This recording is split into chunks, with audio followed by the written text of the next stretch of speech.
Welcome welcome welcome. आज हम अपना नया चैप्टर शुरू करने जा रहे हैं क्लास 10th का, जिसका नाम है लाइफ प्रोसेसेस। और आप सबको फोकस फोकस को सुनना है, एकदम कॉन्सेप्ट आपके क्लियर कर दिए जाएंगे इस वीडियो में। आज की ये फर्स्ट वीडियो है। तो अब देखते हैं लाइफ प्रोसेसेस। तो लाइफ प्रोसेसेस वो प्रोसेसेस होते हैं जो बहुत इंपॉर्टेंट है किसी भी ऑर्गेनिज्म को सर्वाइव करने के लिए, ठीक है। अब लाइफ हम देखेंगे, अब लिविंग देखेंगे। लिविंग क्या है? What's living? लिविंग वो है जिसमें कि जो है आपके मॉलिक्यूलर मूवमेंट्स होते हैं। मॉलिक्यूलर मूवमेंट जिसके अंदर हो उसको हम लिविंग बोलते हैं। जिसके अंदर मॉलिक्यूलर मूवमेंट्स हो रहे हो वो लिविंग है। जैसे कि आपका चेयर जो है वो एक नॉन लिविंग है, लेकिन ट्री जो है वो लिविंग है। उसमें मॉलिक्यूलर मूवमेंट्स होंगे, उसमें फॉर्मेशन होगा, तो उसको हम लोग बोलेंगे कैटाबॉलिज्म।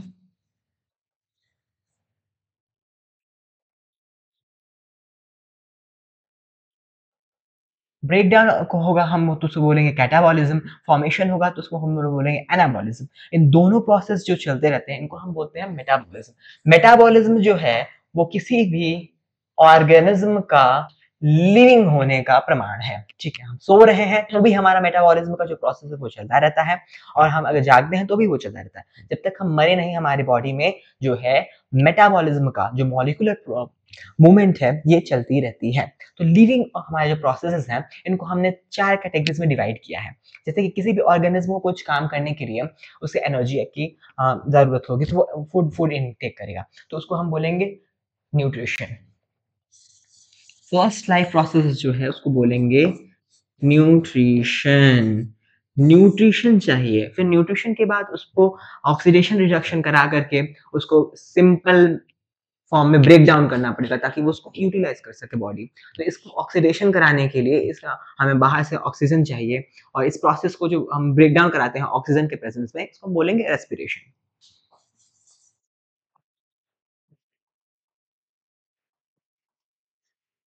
एनर्जी अब बन चुकी है हमारी बॉडी में। जैसे अब मुझे इससे लिखना है हाथ से, और मैंने मुंह से खाया, यहाँ डाइजेस्ट हुआ, ठीक है। तो अब एब्जॉर्ब होगा और हमारे जो है ये ट्रांसपोर्ट होकर के हमारे पेट से हाथ तक आएगा ये एनर्जी, तब हम लिख सकते हैं। पैरों से आएगी तो हम साइकिलिंग करेंगे, वॉकिंग करेंगे, जंपिंग करेंगे। हमारी बॉडी में जहां जहां भी, जैसे इसको आंखों में चाहिए तो वो भी उसको ट्रांसपोर्ट होकर के आना पड़ेगा, तो इसको हम बोलते हैं ट्रांसपोर्टेशन। ये हमारा थर्ड लाइफ प्रोसेस है।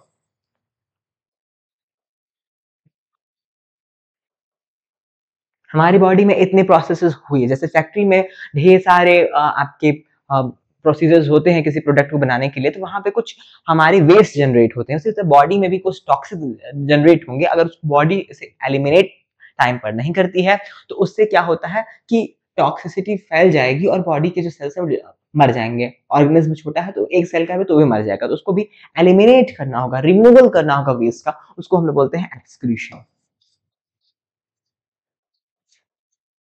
तो ये 4 लाइफ प्रोसेसेस हैं, इसको हम लोग पूरे चैप्टर में देखेंगे। तो न्यूट्रिशन की बात करें तो न्यूट्रिशन के क्या इंपॉर्टेंस है, इस लाइफ प्रोसेस का क्या इंपॉर्टेंस है, तो इसको हम देखते हैं। पहली चीज, हमें कुछ भी काम करने के लिए एनर्जी चाहिए। फूड हम खाएंगे, हमें एनर्जी मिलेगा, तभी हम कुछ कर सकते हैं। हमको पढ़ना है तो हमें भोजन करना पड़ेगा, क्यों? क्योंकि हम एनर्जी चाहिए पढ़ने के लिए। हमें साइकिलिंग करनी है, वी नीड एनर्जी।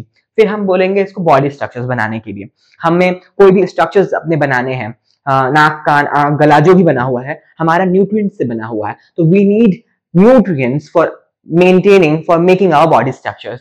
फिर ग्रोथ, छोटा बच्चा था वो बड़ा हुआ, उसको न्यूट्रिएंट्स चाहिए अपने बॉडी के डेवलपमेंट के लिए। देन रिपेयर, हमारा हाथ टूट गया, हमारा कुछ कट गया, हमारा कुछ छिल गया, then we need nutrients for repair process के लिए भी हमको हमें न्यूट्रिएंट्स चाहिए। रेगुलेशंस, यहाँ रेगुलेशंस हार्मोन्स, हमारी बॉडी में जो हार्मोन्स हैं, डिफरेंट डिफरेंट हार्मोन्स हैं, वो रेगुलेशन करते हैं, दे आर आल्सो न्यूट्रिएंट्स। अब हमारे रेजिस्टेंस हमारे डिजीज से रेजिस्टेंस के लिए जो सिस्टम है हमारी बॉडी में, उसको भी न्यूट्रिएंट्स की आवश्यकता होगी। रिप्रोडक्टिव स्ट्रक्चर्स आपको बनाने हैं, then we need nutrition, nutrients हमको चाहिए। तो types of nutrients, they are 2 types of nutrients. कैसे होता है, जैसे कि जो ऑर्गेनिज्म डायरेक्टली जो है सिंपलर आपके केमिकल जो है उनको ले लें अपनी बॉडी में, उसको यूज कर लें, सीधे नेचर से लिया, केमिकल्स ने यूज किया, जैसे कि प्लांट्स, वो हो गए ऑटोट्रॉफिक्स। और जैसे कि अब एक होते हैं जो कॉम्प्लेक्स जो है कार्बन बेस्ड कंपाउंड्स को ले और अपने बॉडी में उसको ब्रेक डाउन करके उसको सिंपल फॉर्म में फिर यूटिलाइज करे, उसको हम बोलते हैं हेटेरोट्रॉपिक। तो दो टाइप के न्यूट्रिशन है, यहाँ पे एक है ऑटोट्रॉपिक,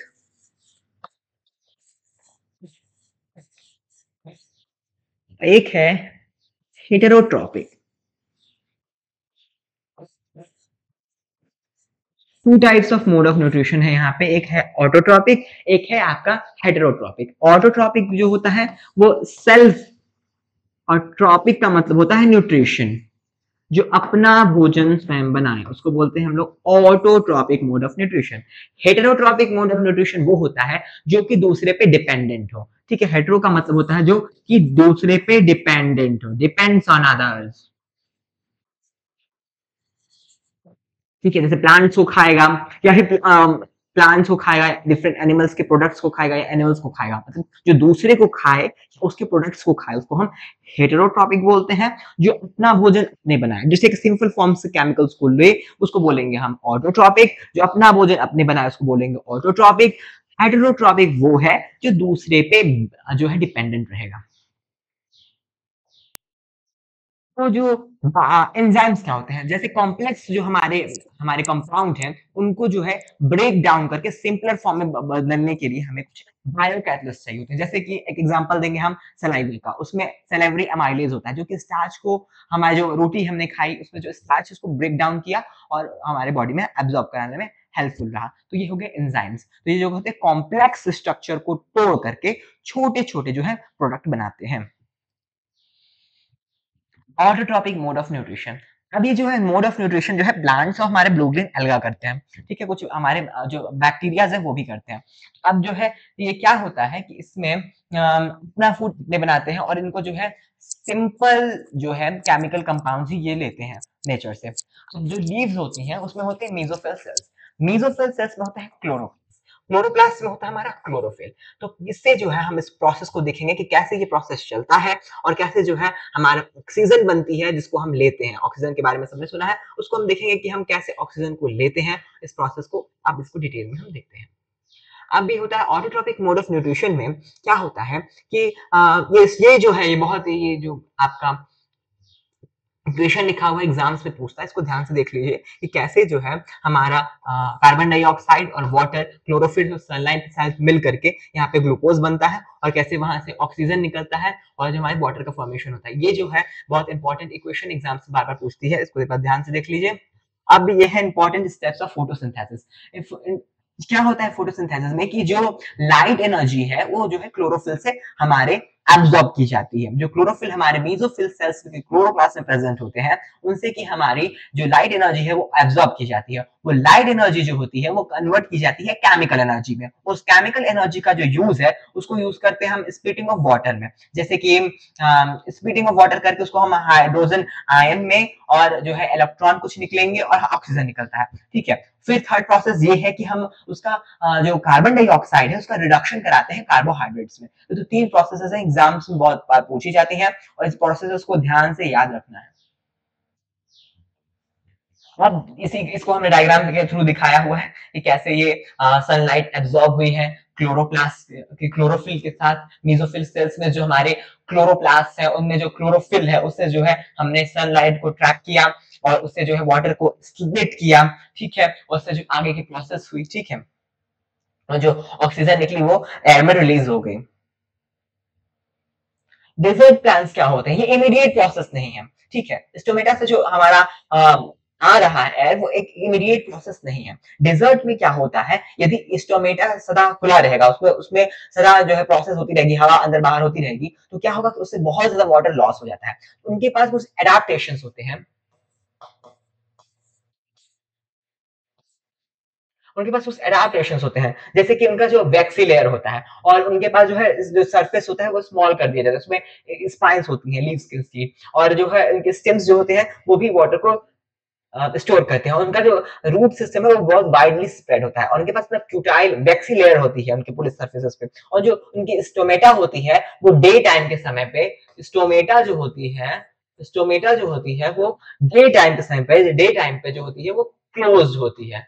तो उससे जो है वाटर लॉस नहीं होता है, ना तो बहुत अधिक वहां पर जो है सनलाइट गिरती है उनके ऊपर अधिक से अधिक वाटर लॉस होगा और जो प्लांट्स है वो डेड हो जाएंगे। तो ये इनकी एडेप्टेशन है डेजर्ट प्लांट्स की।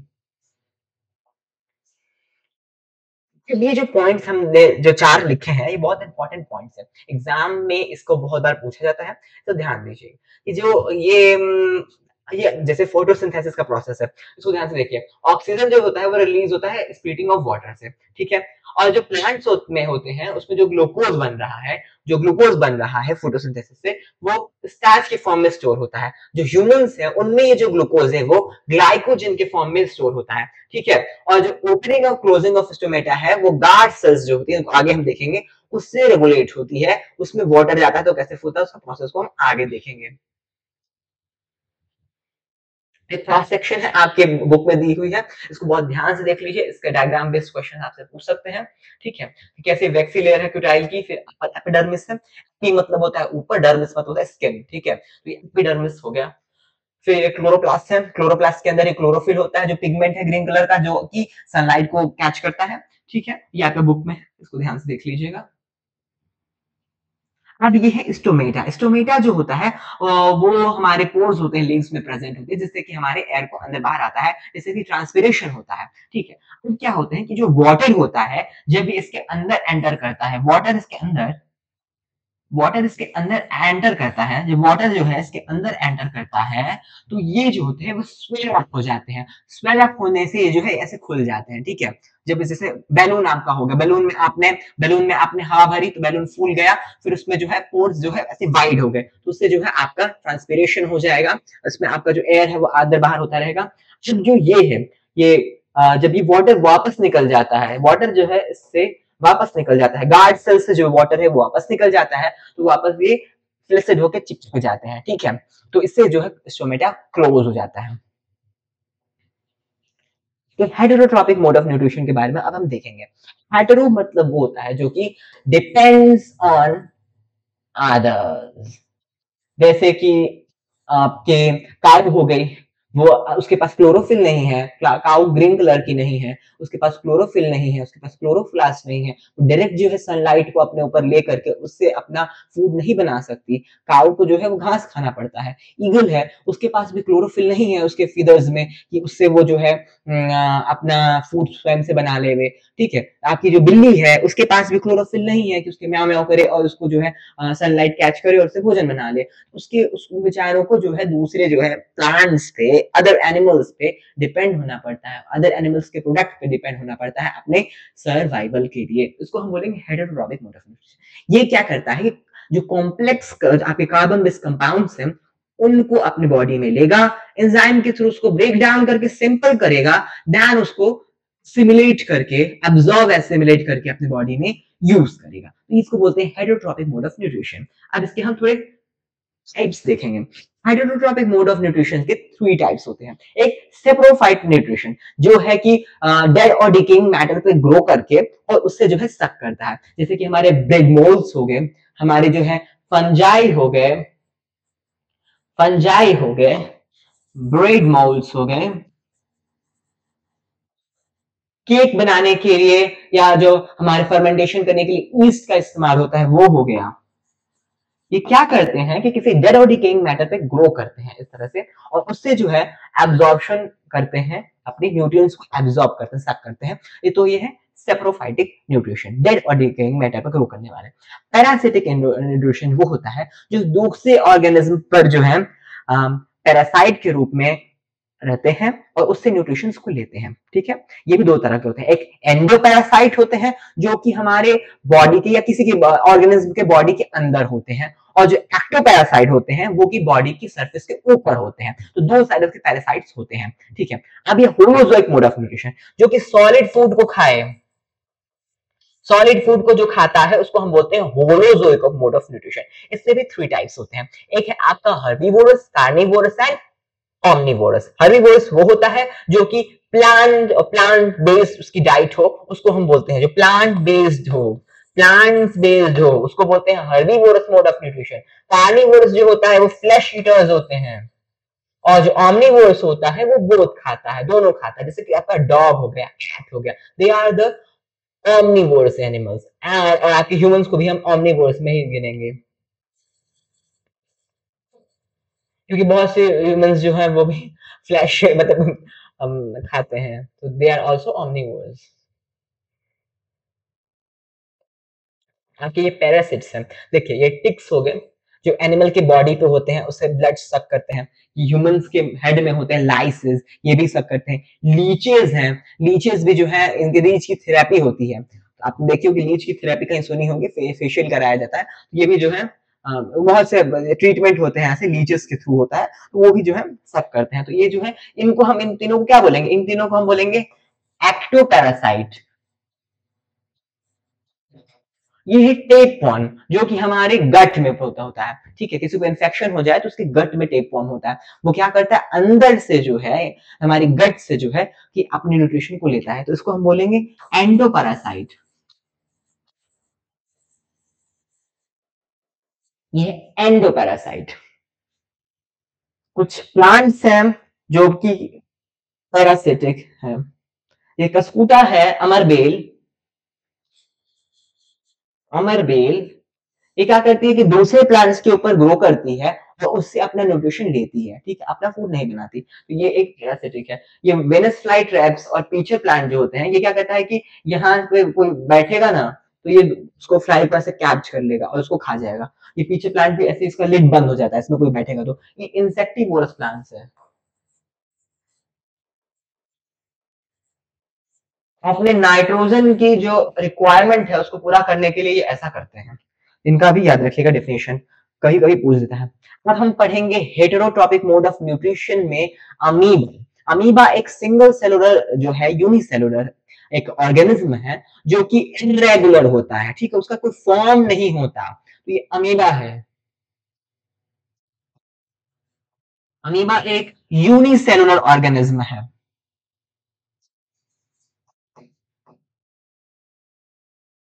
ये इरेगुलर इन शेप है, इरेगुलर है।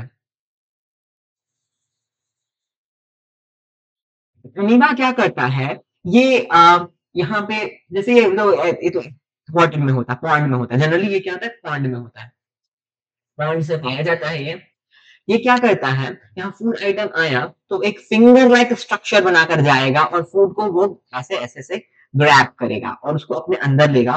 फिर फूड वैक्यूल्स के माध्यम से उसको फूड को जो है आगे की प्रोसेस करेगा, उसको डाइजेस्ट करेगा, फिर उसको एब्जॉर्ब करेगा और एसिमिलेट करेगा। देन आफ्टर उसको वो जो फूड है जो उसका अनडाइजेस्टेड फूड है उसको इजेट आउट कर देगा, बाहर निकाल देगा बॉडी के। तो ये अमीबा का जो है आपके यहाँ डाइजेशन पढ़ाया गया है, ठीक है। होमोसोइक मूड जो है जो सॉलिड फूड आइटम्स लेते हैं, जैसे कि हम ह्यूमंस हो गए, अमीबा हो गया, डॉग्स हो गए, काऊ हो गई, दे आर ऑल ये क्या है, ये होलोजोइक है, सॉलिड फूड को लेते हैं, इंजेस्ट करते हैं, खाते हैं, तो उसको हम बोलते हैं एजिशन। जो और उसको डाइजेस्ट करते हैं, उसके एंजाइम्स के थ्रू उसको डाइजेस्ट करेंगे, उसको हम बोलेंगे डाइजेशन। तो जो उसको खा लिया तो न्यूट्रिएंट्स बॉडी में आ गए, वो उसको एब्जॉर्ब करेंगे, जैसे विलाई के थ्रू एब्जॉर्ब कर लिया, ठीक है, तो उसको हम बोलेंगे एब्जॉर्प्शन। और जो ये एसिमिलेशन प्रोसेस है डिफरेंट डिफरेंट बॉडी में जहां से उसको रिक्वायरमेंट वहां भेजना, उसको बोलते हैं हम लोग एसिमिलेशन। जो अनडाइजेस्टेड फूड है, अनडाइजेस्टेड फूड को बॉडी से रिमूव करना, उसको बोलते हैं हम लोग इजेशन। तो ये हमारे जो है प्रोसेसेस ऑफ डिफरेंट प्रोसेसेस है हमारी बॉडी में, होलोजोइक मोड ऑफ न्यूट्रिशन में, उसको हमने देखा। आपकी बॉडी में ये आपके इसमें पैरामीशियम के बारे में दिया है। पैरामीशियम जो है इसका फिक्स शेप होता है, ठीक है।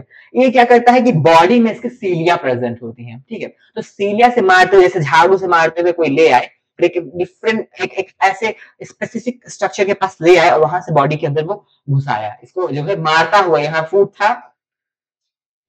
था उसको यहाँ से मारता हुआ ले आया, उसमें घुसा दिया, और उसके बाद उसको एक स्पेसिफिक स्पॉट पे ले जा करके उस फूड को जो है वैक्यूल्स में घुसा करके उसमें क्या कराया, उसने डिफरेंट जो प्रोसेसेस हैं, डाइजेशन कराया, उसका एब्जॉर्प्शन कराया, एसिमिलेशन कराया, और जो उसके फूड जो है यहाँ पे डाइजेशन एब्जॉर्प्शन एसिमिलेशन का प्रोसेस हुआ, जो उसके अनडाइजेस्टेड फूड थे उसको एजेक्ट कर दिया बाहर से, इजेशन करा दिया, प्रोसेस से इसको बाहर निकाल दिया। तो ये पैरामीशियम का डिस्कशन हमने देखा। ठीक है, आई होप आप लोगों को सब समझ में आया हो। आपके एग्जाम्स जो आप पढ़ रहे हैं उसके लिए आपको बेस्ट विशेस। आप उसको पढ़िए और अच्छे से इसको दोबारा देख लीजिए, आपको समझ में नहीं आया, आपको अच्छा लगा तो लाइक कीजिए, सब्सक्राइब कीजिए। Thank you. Welcome, welcome, welcome. आपका जो सेकंड एपिसोड में लाइफ प्रोसेस के बहुत-बहुत स्वागत है। हम आपका देखेंगे न्यूट्रिशन इन ह्यूमन्स। आप जो फूड खाते हैं वो आप कैसे आपकी बॉडी में लगता है उसको हम पूरा देखेंगे, कैसे वो डाइजेस्ट होता है, प्रोटीन, फैट, कार्बोहाइड्रेट्स कैसे डाइजेस्ट होते हैं। तो यहाँ पे जो आपके पिक्चर्स देख रहे हैं पीछे लगे हुए इडली के, यहाँ पे जलेबी के, तो इसको ध्यान से देखिए। इसको आप खाते हैं तो आपकी बॉडी में कैसे आगे बढ़ती है, कैसे इसका डाइजेशन होती है, कैसे ये लगता है। तो ये डाइजेस्टिव सिस्टम है, आपकी बॉडी का डाइजेस्टिव सिस्टम है। ये डायग्राम हैंडमेड है, इसको ऐसे आपको भी अपनी कॉपी पे बनाकर प्रैक्टिस करना है क्योंकि एग्जाम में पूछता है। ठीक है, आपका जो डाइजेस्टिव सिस्टम है, एलिमेंट्री कैनाल और एसोसिएटेड ग्लैंड्स होते हैं। ठीक है, दो चीजें होती हैं, एक तो होता है आपका एलिमेंट्री कैनाल जो पाइप है, हॉलो पाइप है, जिससे होलोजिक मोड ऑफ न्यूट्रिशन हो रहा है, जिससे आप जो है सॉलिड फूड इंटेक कर रहे हैं और वो आपके डाइजेस्ट होकर के जो आगे के प्रोसेस हो रहा है। तो यहाँ पे आपने हॉलो पाइप से ये दिया, ठीक है, इसको यहाँ से माउथ से इनटेक किया। ठीक है, ये यहाँ से बढ़ते हुए पूरे पाइप से जाता हुआ ये अंत में यहाँ पे एनस से बाहर निकल जाता है। तो ये हॉलो ट्यूब जो है इसको हम लोग एलिमेंट्री कैनाल कहते हैं। इसमें जो है 3 ग्लैंड्स हैं जो, और इसको हम एसोसिएटेड ग्लैंड्स कहते हैं। जैसे यहाँ पे है सैलिवरी ग्लैंड्स आपके माउथ में, ठीक है, यहाँ पे लिवर है और यहाँ पे पेंक्रियाज है। तो 3 जो है यहाँ पे लिवर, सैलिवरी ग्लैंड्स और पेंक्रियाज आपके एसोसिएटेड ग्लैंड्स है। इन दोनों चीजों को याद रखिएगा। तो जो है हमारा जो डाइजेस्टिव सिस्टम है, इसका एलिमेंट्री कैनाल जो है वो कैविटी से शुरू होता है, बुक्कल कैविटी से शुरू होता है।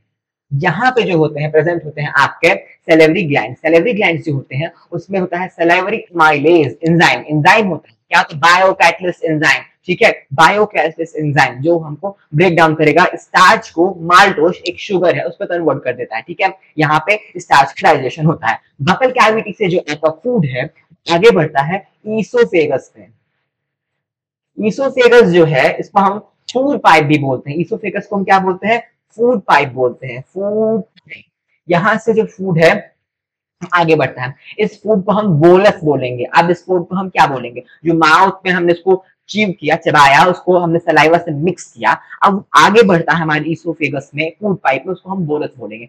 तो ईसोफेगस की लेंथ 25 सेंटीमीटर होती है। इसके बाद ये जो है ईसोफेगस से कहा जाता है स्टमक में। ये स्टमक जो है एक जे शेप्ड ऑर्गन है, ठीक है, मस्कुलर ऑर्गन है, इसमें जाता है। यहाँ पे जो है चर्निंग होती है, यहाँ पे ऐसे प्रेजेंट है, इसको आगे हम और अच्छे से देखेंगे।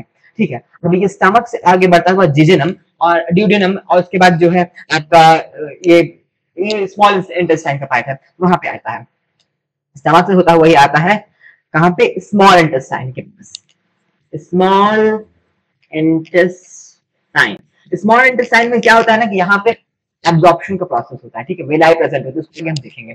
फिर ये यहाँ पे इसको बोलेंगे हम जो है ये गॉल ब्लैडर है, इस सिक्रेशन को स्टोर करेगा जो लीवर का है। ये लीवर है। लीवर ये जो है लार्जेस्ट ग्लैंड है, इसको याद रखिएगा। लीवर जो है आपकी बॉडी का सबसे बड़ा ग्लैंड है। ये है पेंक्रियाज। पेंक्रियाज जो है ये सेकेंड लार्जेस्ट ग्लैंड है, नहीं ये है आपका, ये है आपका पेंक्रियाज। यहाँ पेंक्रियाज, ये पेंक्रियाज है, ये पेंक्रियाज है, ये पेंक्रियाज है, इसको पेंक्रियाज है। ये आपका, ये आपका लार्ज इंटेस्टाइन है। ये डायग्राम की लेवलिंग बहुत ही इंपॉर्टेंट है, इसको ध्यान दीजिएगा, इसमें गड़बड़ी हो जाती है। ये ध्यान से देखिए, ये लार्ज इंटेस्टाइन है,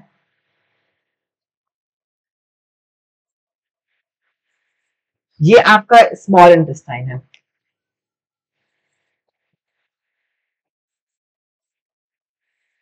ध्यान से, हम बोर्ड में ध्यान नहीं दे पा रहे हैं क्योंकि आपको देखना पड़ रहा है। ये जो है आपका रेक्टम है, ये आपका है एनस। ठीक है, आपका हमने इसको आपको एक इंट्रोडक्शन दे दिया, इसको आपके ब्रीफ में इसको आपको कम डिटेल में देखेंगे। आपका जो स्टमक है, आपके लेफ्ट अपर पार्ट जो है बॉडी का, वहां पे लेफ्ट अपर पार्ट के एब्डोमेन के पास होता है, डायफ्राम के नीचे। ठीक है, तो उसमें क्या होता है, स्टमक में जब आप फूड खाते हैं आपकी जो इसोफेगस है उससे पेरिस्टाल्सिस होती है, ठीक है, कॉन्ट्रैक्शन रिलैक्सेशन के प्रोसेस होते हैं। ध्यान से देखिए, जैसे मेरा हाथ चल रहा है ऐसे ही कॉन्ट्रैक्शन और रिलैक्सेशन का प्रोसेस होता है। जो फूड आपने च्यू किया उसको हम बोलस कहेंगे, और पेरिस्टाल्सिस करता हुआ इसोफेगस से वो नीचे आता है जे शेप मस्कुलर ऑर्गन, जिसे आप स्टमक बोलते हैं, उसमें आता है। इस जो मस्कुलर मूवमेंट है इस प्रकार की, ऐसे पाइप ऐसे हो रही है, इस मस्कुलर मूवमेंट को हम बोलते हैं पेरिस्टाल्सिस। पेरिस्टाल्सिस बोलेंगे। इससे हमारा फूड है वो क्या है, इसोफेगस से नीचे उतरता है और हमारे स्टमक में आता है। इसको ध्यान देना है, ठीक है। स्टमक जो होता है इसकी कैपेसिटी है 2 to 3 लीटर्स, आपकी बुक में नहीं दी हुई है, लेकिन अब आगे इसको हम देखेंगे।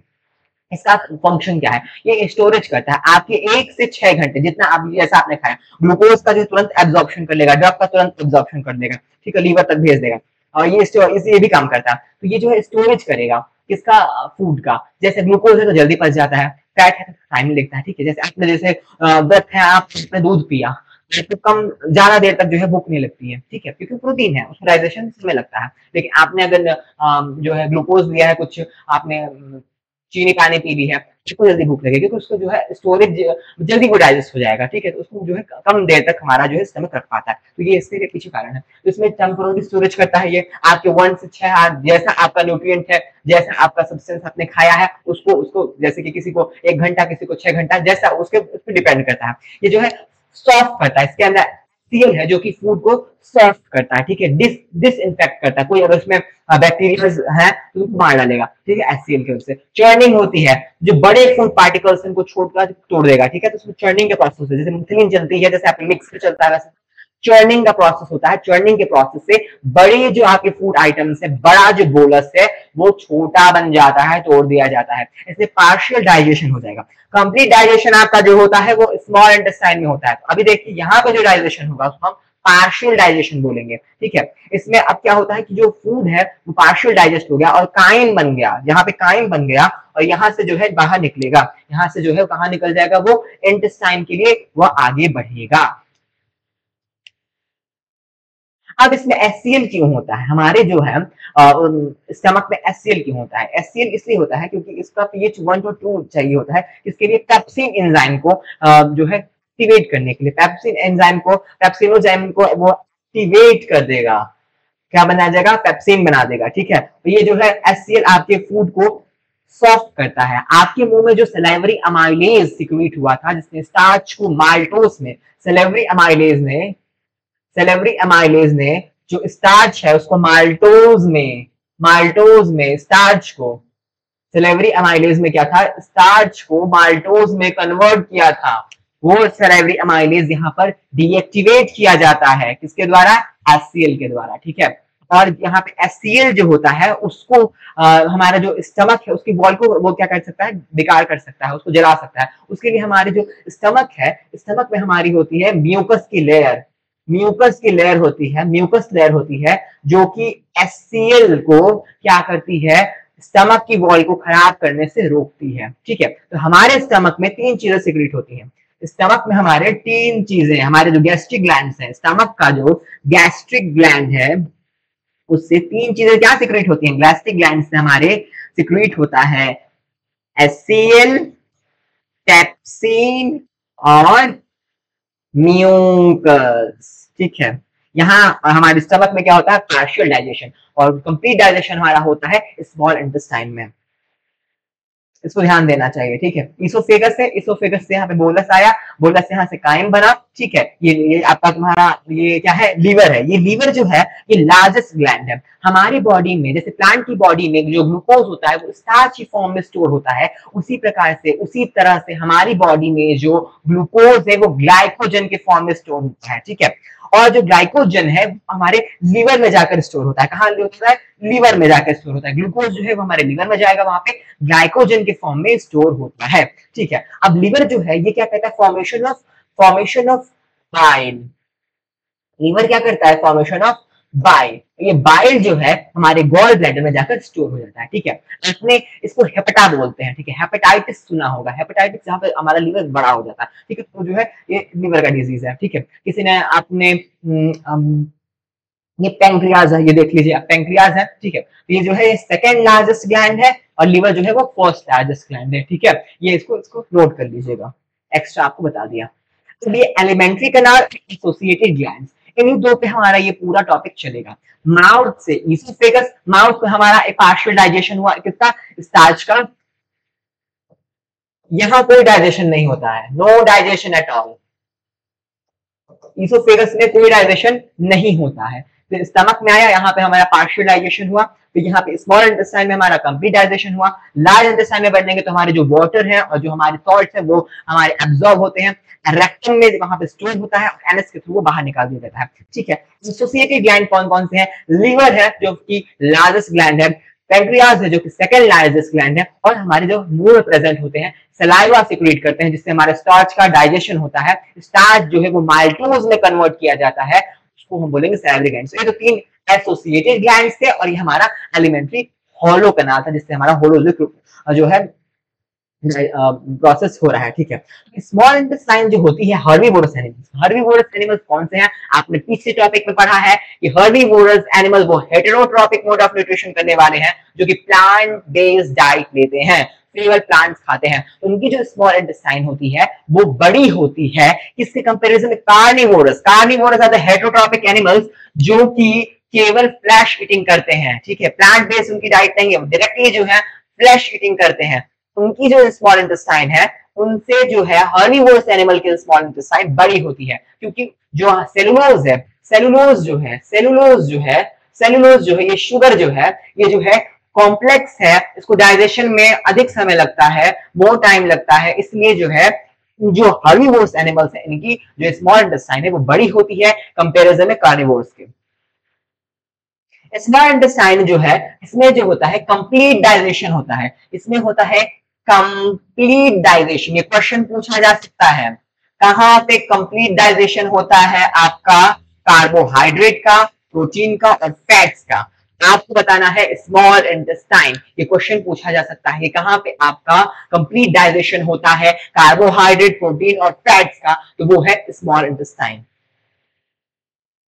बाइल सॉल्ट्स होते हैं, आते हैं आपके स्मॉल इंटेस्टाइन्स में आते हैं, तो वहां पे जो HCl आया उससे बाइल जूस मिलता है, दोनों जो है उसमें न्यूट्रलाइजेशन रिएक्शन होती है तो बाइल सॉल्ट्स बनते हैं। बाइल सॉल्ट का क्या काम है कि जो बिग फैट ड्रॉपलेट्स हैं, बिग फैट मॉलिक्यूल्स हैं, उनको क्या करते हैं, उनसे लिपट के, जैसे स्टार्स हैं जो बाइल सॉल्ट्स हैं, बिग फैट मॉलिक्यूल्स से जो है ये लगते हैं और इनका इमल्सिफिकेशन करते हैं। जैसे आपने डर्ट का इमल्सिफिकेशन डिटर्जेंट से सुना होगा कि बड़े बड़े को छोटे में तोड़ देते हैं। ठीक है, जो आगे की डाइजेशन में हमारे हेल्पफुल होगा, जिसे हम बोलेंगे इमल्सिफिकेशन ऑफ फैट, जो कि बाइल सॉल्ट्स करते हैं।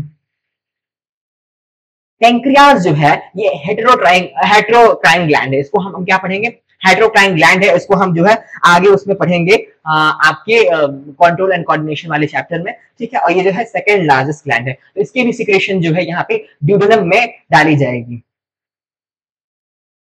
तो पैंक्रियाटिक जूस जो है उसमें दो प्रकार के हैं, एक है ट्रिप्सिन है और एक है लाइपेज। तो ट्रिप्सिन जो है डाइजेशन करता है आपका प्रोटीन का, और लाइपेज जो है वो करता है आपके जो इमल्सिफिकेशन हुआ है आपके बाइल सॉल्ट्स के साथ, जो इमल्सिफिकेशन प्रोसेस हुआ है, बिग फैट ड्रॉपलेट्स, छोटे छोटे जो इमल्सिफाइड फैट ड्रॉपलेट्स बने हैं उनका जो है ये क्या करता है? ब्रेक करता है, उनको जो है छोटा करता है।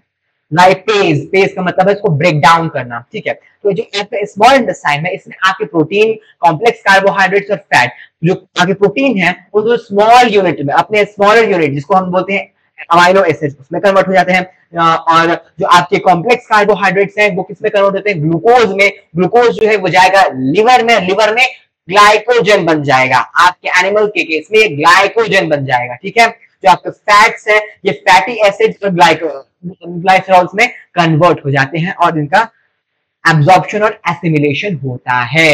ठीक है, ये जो है इसको विलाई बोलते हैं। विलाई जो है फिंगर लाइक स्ट्रक्चर होते हैं जो कि प्रेजेंट होते हैं आपके इंटेस्टाइन में। ठीक है, तो इसमें क्या होता है कि ये तो लिम्फ वेसल है, लिम्फ वेसल के थ्रू क्या होगा आपके वो जो फैट है वो उससे जो एब्जॉर्ब होते हैं। ठीक है, कैपिलरीज लगी होती है और इसमें जो है माइक्रोविलाई होते हैं, आपके लेवल का नहीं है, माइक्रोविलाई होते हैं जिससे एब्जॉर्प्शन करता है। जो आपके न्यूट्रिएंट्स जो कंप्लीट डाइजेस्ट हो चुके हैं वो आपके इंटेस्टाइन से एब्जॉर्ब करता है, कैपिलरीज के थ्रू उसको जो है लीवर तक भेजता है।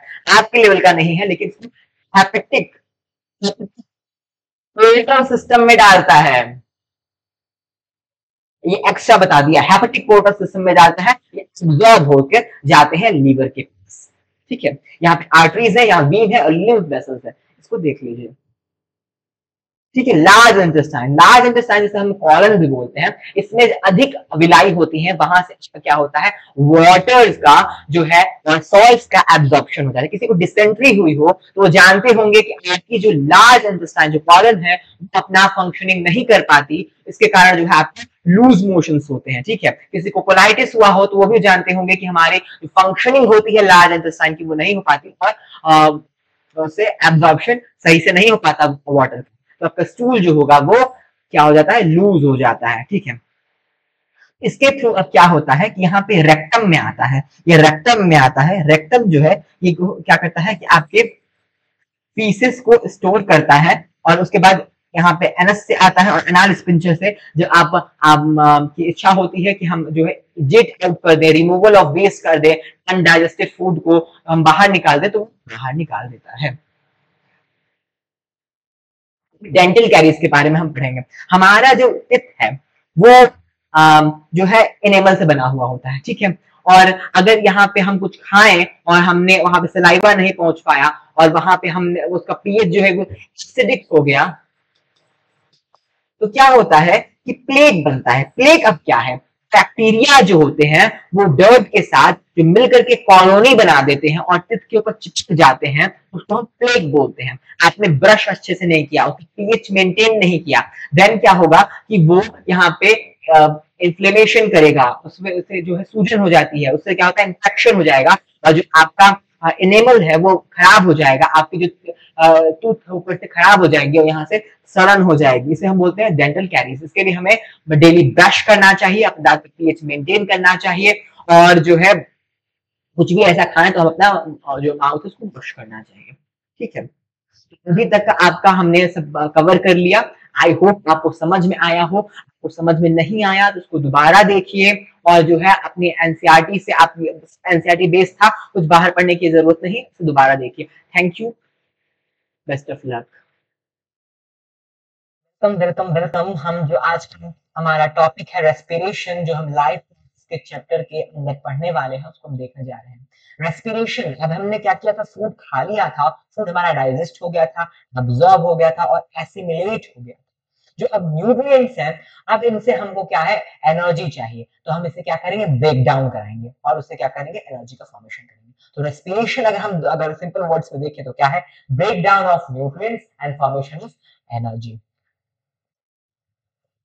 जो प्लांट्स होते हैं वो कैसे एक्वायर करें, क्योंकि प्लांट्स लिविंग है, उनको भी रेस्पिरेशन करना होता है। ठीक है, फोटोसिंथेसिस एक अलग प्रोसेस है, रेस्पिरेशन उन्हें भी करना होता है जो कि उनके माइटोकॉन्ड्रिया में होगा। ठीक है, उनके माइटोकॉन्ड्रिया में रेस्पिरेशन होगा। तो वो क्या करते हैं कि जो हमारे स्टोमेटा है, इसकी फंक्शनिंग आप पढ़ चुके हैं कि कैसे ये वाटर के थ्रू ये रेगुलेट होता है। जब इसके सेल्स में वाटर इन होते हैं तो ये क्या होता है, फूल जाता है, फूलने से क्या होता है, ओपन हो जाता है। ठीक है, तो ट्रांसपिरेशन का प्रोसेस होता है और जब इसमें वाटर जो है वो बाहर निकल जाता है तो ये क्या होता है, ये श्रिंक हो जाता है। ये श्रिंक होकर के क्या होता है, क्लोज हो जाता है। जो गार्ड सेल्स है वो श्रिंक होकर क्लोज हो जाते हैं, जो गार्ड सेल्स है उसके वो श्रिंक होकर क्लोज हो जाते हैं और हमारा स्टोमेटा जो है, स्टोमेटा जो है वो, स्टोमेटा जो है वो क्या हो जाता है, क्लोज हो जाता है। ठीक है, तो हमारे प्लांट्स होते हैं वो डे टाइम पे क्या करते हैं, डे टाइम पे क्या करते हैं, फोटोसिंथेसिस का प्रोसेस करते हैं। फोटोसिंथेसिस का प्रोसेस क्या करते हैं, वो डे टाइम पे करते हैं। तो फोटोसिंथेसिस के प्रोसेस को करने के लिए वो क्या करते हैं, कार्बन डाइऑक्साइड जो रेस्पिरेशन से प्रोड्यूस होती है उसको क्या करते हैं, यूज कर लेते हैं। लेकिन नाइट के समय पे क्या होता है कि जो फोटोसिंथेसिस का प्रोसेस है, नाइट के समय पे, नाइट टाइम में क्या होता है, जो फोटोसिंथेसिस का प्रोसेस है, फोटोसिंथेसिस का जो प्रोसेस है वो स्टॉप हो जाता है। इससे क्या होता है, जो उनको कार्बन डाइऑक्साइड है वो उनको एक्सेल आउट करनी होती है, तो क्या कहते हैं, एक्सेल आउट कर देते हैं, बाहर निकाल देते हैं। तो हमारे जो प्लांट होते हैं वो रात को कार्बन डाइऑक्साइड छोड़ते हैं और जो दिन में वो कार्बन डाइऑक्साइड लेते हैं, ऐसा हम बोलते हैं। ठीक है, तो इसके पीछे का कारण जो है आपको समझ में आ गया। तो जो हमारे एक्वाटिक एनिमल्स होते हैं वो जल्दी जल्दी ब्रीथ क्यों करते हैं, ठीक है, आपने फिशेस को देखा होगा एक्वेरियम में, वो क्या करती हैं कि जल्दी जल्दी जो है ब्रीथ करती है, ब्रीथ आउट करती है, ब्रीथ आउट नहीं करती, ब्रीथ इन करती है, मुंह चलाती है, ऐसे ऐसे से मुंह चलाती है। जो गोल्ड फिशेस आपने देखी होंगी वो क्या करते हैं, जल्दी जल्दी मुंह अपने चलाते हैं। क्यों करते हैं ऐसा, तो ये इसलिए करते हैं क्योंकि जो वाटर है उसके कम, जो वाटर है वो एटमॉस्फेयर के कंपैरिजन में उसमें जो ऑक्सीजन है वो कम होता है, ठीक है। एक्वाटिक एनिमल्स क्या करते हैं, वो जो है डिजॉल्व ऑक्सीजन लेंगे, जो वाटर में डिजॉल्व ऑक्सीजन है उसका यूज करके वो क्या करते हैं, अपनी रेस्पिरेशन की प्रोसेस करते हैं, अपने ब्रीदिंग की प्रोसेस करते हैं। लेकिन जो टेरेस्ट्रियल एनिमल्स होते हैं वो क्या करते हैं, एटमॉस्फेयर से लेते हैं। जैसे कि हम टेरेस्ट्रियल एनिमल्स हैं, हम जो है अपना जो रेस्पिरेशन के लिए हम जो है एटमॉस्फेयर से ऑक्सीजन लेंगे, ठीक है। एटमॉस्फेयर में 21% ऑक्सीजन है, ठीक है, तो हमारे लिए बहुत आसान है, हम थोड़ी धीरे धीरे करेंगे। लेकिन हमारे कंपैरिजन में जो एक्वेटिक एनिमल्स हैं उनको डिफिकल्टी होती है, इसलिए वो क्या करते हैं, ब्रीथ फास्ट करते हैं। तो आपने देखा होगा फिशेस जो होती हैं वो जल्दी जल्दी ब्रीथिंग करती हैं। तो डिफरेंस क्या है आपका ब्रीदिंग और रेस्पिरेशन में। ब्रीदिंग जो होता है वो क्या है, एक फिजिकल प्रोसेस है, ठीक है। आपका लंग्स फूला, उसमें ऑक्सीजन, उसमें एयर गई, फिर उसमें क्या है वो फिर पचक गया, ठीक है। तो ये क्या हो, फिजिकल प्रोसेस है, फूलना पचकना हो रहा है, ठीक है। लेकिन रेस्पिरेशन जो है वो क्या है, केमिकल प्रोसेस है, ये सेल्स में होता है, ये सेल्स में होता है, ठीक है। इसमें क्या होता है, ग्लाइकोलाइसिस की प्रोसेस होती है। ग्लाइकोलाइसिस से क्या होता है कि जो ग्लूकोज है 6 कार्बन का, वो क्या होता है, पायरुवेट में, पायरुवेट जो है 3 कार्बन का, उसमें कन्वर्ट किया जाता है और फिर आगे की उसकी प्रोसेसेस होती है, ठीक है। तो ये जो है ये क्या है, केमिकल प्रोसेस है। ये ब्रीदिंग जो है वो है एक फिजिकल प्रोसेस है। अब हम देखेंगे कि रेस्पिरेशन रेस्पिरेशन में एग्जैक्टली होता क्या है। तो रेस्पिरेशन में जो होता है दो चीजें होती हैं, पहला ब्रेक डाउन ऑफ ग्लूकोज, ठीक है, और दूसरा जो होता है उससे जो पायरुवेट बनेगा। ग्लूकोज क्या है, ग्लूकोज एक 6 कार्बन मॉलिक्यूल है, ठीक है, 6 कार्बन का कंपाउंड है, ठीक है। ग्लूकोज जो है एक 6 कार्बन का कंपाउंड है, वो क्या हो जाता है, वो 3 कार्बन के कंपाउंड जिसको हम पायरुवेट बोलते हैं उसमें कन्वर्ट हो जाता है, ठीक है। इस प्रोसेस को हम ग्लाइकोलाइसिस बोलते हैं। तो ये होता है। फिर आगे हम देखेंगे कि उस पायरुवेट का क्या होता है। तो हमारा जो ग्लूकोज है जो कि 6 कार्बन का है, इसको बहुत इंपॉर्टेंट है, इसको ध्यान से देखिए। जो 6 कार्बन का हमारा कंपाउंड ग्लूकोज है, जिसको हमने डाइजेशन करके प्राप्त किया है, वो क्या होता है कि वो ग्लाइकोलाइसिस होता है। ये ग्लाइकोलाइसिस कहाँ होता है, ये हमारे साइटोप्लाज्म, जो हमारे सेल का साइटोप्लाज्म है, वहां पर ग्लाइकोलाइसिस का प्रोसेस होता है। और ग्लाइकोलाइसिस से क्या होता है कि ये पायरुवेट जो कि 3 कार्बन है का एक कंपाउंड है उसमें कन्वर्ट हो जाता है। फिर इसके आगे हम देखेंगे कि पायरुवेट की डेस्टिनी में क्या होना लिखा है। पायरुवेट जो हमारा 3 कार्बन का, पायरुवेट जो है हमारा 3 कार्बन का, पायरुवेट जो है हमारा 3 कार्बन का जो कंपाउंड है, पायरुवेट जो 3 कार्बन का कंपाउंड है, अगर वो एरोबिक रेस्पिरेशन करेगा, अगर वो एरोबिक रेस्पिरेशन करेगा, ऑक्सीजन की प्रेजेंस में रेस्पिरेशन करेगा, उससे क्या बनेगा, CO2 बनेगा, H2O बनेगा और ATP बनेगा। कितने ATP बनेंगे, तो यहाँ पे हम लिखेंगे 38 से 36 एटीपी हमारे बनते हैं। लेकिन एनाएरोबिक रेस्पिरेशन करेगा, एब्सेंस ऑफ ऑक्सीजन, ऑक्सीजन जो है वो एब्सेंट है, ऑक्सीजन एब्सेंट है। किसके केस में, ईस्ट के केस में हमारे है। ईस्ट को एक केस बना लिया जाए तो उसमें हमारे है, उसमें क्या होगा, इथेनॉल का फॉर्मेशन होता है, CO2 बनता है, और जो एटीपी है वो भी कम होगी, एनर्जी की फॉर्मेशन कम होगी, कितनी होगी, 2 होगी, ठीक है, कंपैरिजन में बहुत कम है उससे।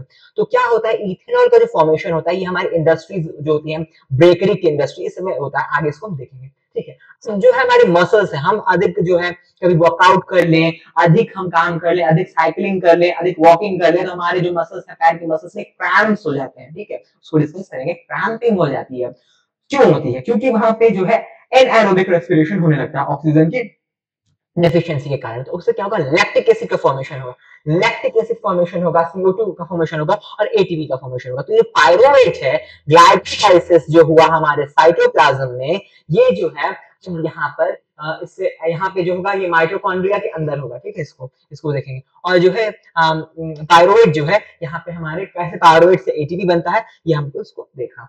अब आगे देखते हैं। अब जो है माइटोकॉन्ड्रिया के मैट्रिक्स में हम देखेंगे कि जब हमारा एरोबिक रेस्पिरेशन होगा, जब एरोबिक रेस्पिरेशन होगा तो वो माइटोकॉन्ड्रिया के मैट्रिक्स में जाएगा, ठीक है। वहां पे क्या होता है, जो पायरुवेट्स है वो एसिटाइल कोलिन जो है, एसिटाइल कोलिन किससे बनता है, एसिटाइल कोलिन जो है वो आपके फैटी एसिड्स, ठीक है, जब फैट का डाइजेशन हुआ उससे फैटी एसिड बना, जब फैटी एसिड जो है आपके माइटोकॉन्ड्रिया के अंदर आते हैं तो एसिटाइल कोलिन का फॉर्मेशन करते हैं, ठीक है। एसिटाइल कोलिन जो के पायरुवेट जो है एसिटाइल कोलिन के उससे हेल्प से क्या बनता है, सिट्रिक साइकिल चलती है और सिट्रिक साइकिल के बाद जो है इससे हमारा एटीपी का फॉर्मेशन होता है, कार्बन डाइऑक्साइड का फॉर्मेशन होता है और हमारा जो है आगे का प्रोसेस चलता है, इससे वाटर बनता है। ठीक है, एटीपी क्या है? एटीपी जो है इसको हम बोलते हैं energy currency of cell. Energy currency है एटीपी। इसी से हम देखते हैं कि कितनी इफिशियंसी किसी रेस्पिरेशन की है। जैसे कि आपका एरोबिक रेस्पिरेशन है जहां पे ऑक्सीजन क्या है, एब्सेंट है, तो वहां पे क्या है, 2 एटीपी की फॉर्मेशन हुई है। ठीक है, एरोबिक रेस्पिरेशन है जहां पे ऑक्सीजन क्या है, प्रेजेंट है, जहां ऑक्सीजन की रिक्वायरमेंट है, वहां पे क्या होती है, वहां पे 36 टू 38 एटीपी की प्रोडक्शन हो रही है। तो हम अगर एनर्जी देखें कितनी प्रोड्यूस हो रही है, तो हम बोलेंगे कि एरोबिक रेस्पिरेशन में हमारी अधिक एनर्जी प्रोड्यूस हो रही है एनारोबिक रेस्पिरेशन से। एनारोबिक रेस्पिरेशन की साइकिल हम देखें तो इसमें क्या होता है कि ग्लूकोज जो है ग्लाइकोलाइसिस होती है और पायरुवेट बनती है, और पायरुवेट जो है वो फर्मेंटेशन होती है और उससे लैक्टेट बनता है। ठीक है, क्रैम्पिंग क्यों होती है? क्रैम्पिंग इसलिए होती है क्योंकि हमारा एनारोबिक रेस्पिरेशन, एनारोबिक, इसको देखते हैं, इससे हमारा जो मसल्स है उसमें क्या हो रही है, एनारोबिक रेस्पिरेशन से लैक्टिक एसिड बन रहा है, लैक्टिक एसिड का फॉर्मेशन हो रहा है। ठीक है, हमारे एनारोबिक रेस्पिरेशन से मसल्स में लैक्टिक एसिड का फॉर्मेशन हो रहा है। इससे हमारे लेग्स में क्या होती है, क्रैम्पिंग होती है जब हम एक्सेसिव एक्सरसाइज कर लेते हैं। तो क्यों होती है? क्योंकि ऑक्सीजन की डिफिशियंसी होने से हमारे जो हमारे लेग्स के मसल्स है वो क्या करते हैं, वो कि हमारा एनारोबिक रेस्पिरेशन करने लगते हैं। केक्स की इंडस्ट्रीज में, बेकरी की इंडस्ट्री में, बेवरेजेस की इंडस्ट्रीज में भी एनारोबिक रेस्पिरेशन का यूज किया जाता है। क्यों? यहाँ पे इथेनॉल के थ्रू इथेनॉल का प्रोडक्शन होगा तो बेवरेजेस बनेंगे, केक्स को फ्लफी बनाने में भी इसका यूज किया जाएगा। ईस्ट इसमें डाला जाएगा तो केक जो है फ्लफी बनते हैं, डिलीशियस होते हैं। रेस्पिरेशन कितने प्रकार से हो सकता है? ठीक है, अब देख लीजिए, ये हमारा यूनिसेलुलर ऑर्गेनिज्म है, इस सेल मेम्ब्रेन के थ्रू क्या करेगा, डिफ्यूजन के साथ रेस्पिरेशन करता है। ठीक है, ये ग्रास ऊपर जो है वो स्पाइरकल्स के साथ रेस्पिरेशन करता है। हमारी जो फिशेज हैं वो क्या करेंगे, गिल्स के थ्रू रेस्पिरेशन करेंगे, यहाँ से वाटर लेंगी, डिसॉल्व फॉर्म में जो है ऑक्सीजन यहाँ से ये लेंगी और यहाँ से जो है इसको निकालेंगी और इनके अंदर जो है जो ऑक्सीजन है उसको वो एब्जॉर्ब कर लेंगी, कार्बन डाइऑक्साइड को रिलीज कर देंगी और जो है वो गिल्स के थ्रू निकल जाती है। ठीक है, अब रेस्पिरेटरी सिस्टम हम ह्यूमंस में देखेंगे तो लंग्स जो होते हैं हमारे, जो लंग्स है हमारे यहाँ पे, ये हमारे रेस्पिरेटरी ऑर्गन्स हैं। ठीक है, अब जो है यहाँ पे नेसल कैविटी से यहाँ पर आती है एयर, यहाँ फेरेंक्स है, लारिंक्स है, तो ये जो क्या है, यहाँ पे हमारे ट्रेकिया है, ट्रेकिया यहाँ पे कार्टिलेजस रिंग्स होंगी और ये जो है ट्रेकिया के थ्रू क्या है, ब्रोंकियोल्स जो दो डिवाइड हो रहे हैं और उसमें ब्रोंकियोल्स के पास ब्रोंकाई जो है दो डिवाइड हो रहा है, दो ब्रोंकाई है। फर्दर क्या कहते हैं, ब्रोंक्यूल्स में जो है छोटे छोटे हमारे ब्रांचेस में डिवाइड हो जाते हैं। ठीक है, उसके थ्रू क्या करते हैं, वो एल्वियोली का स्ट्रक्चर बन जाता है, बैलून लाइक स्ट्रक्चर हमारे लंग्स में प्रेजेंट होता है।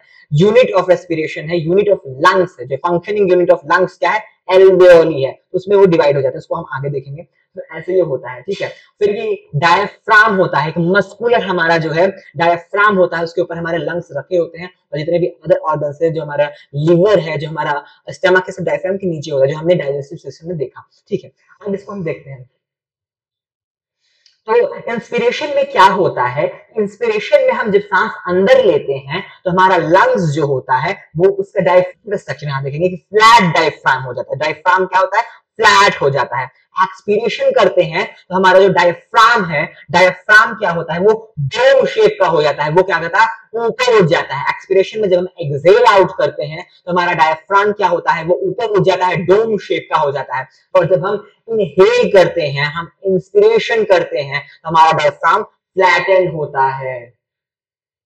ठीक, जब हमने ऑक्सीजन को इनहेल किया तो मसल जो थे डायफ्राम के वो क्या हुए, कॉन्ट्रैक्ट हो गए। ठीक है, और डायफ्राम जो था वो फ्लैट हो गया, डाउनवर्ड चला गया और फ्लैट हो गया। तो जो एयर है जो है वो लंग्स के अंदर आती है। ठीक है, कैसे आती है, नॉस्ट्रिल्स के पास आएंगी, नेजल पैसेज में, फिर फेरेंक्स में, फिर लारिंक्स में, फिर ट्रेकिया में, फिर ब्रोंकाई जो डिवाइड हो रहे हैं, ब्रोंकाई उसमें आएगी, फिर उससे जो है ब्रांचेस निकलेंगी, ब्रोंकियोल्स उसमें जाएगी और उसके बाद क्या है, वो बैलून लाइक स्ट्रक्चर हमारे एल्वेओली है, जो हमारे फंक्शनिंग यूनिट है लंग्स में, उसमें जाएगी।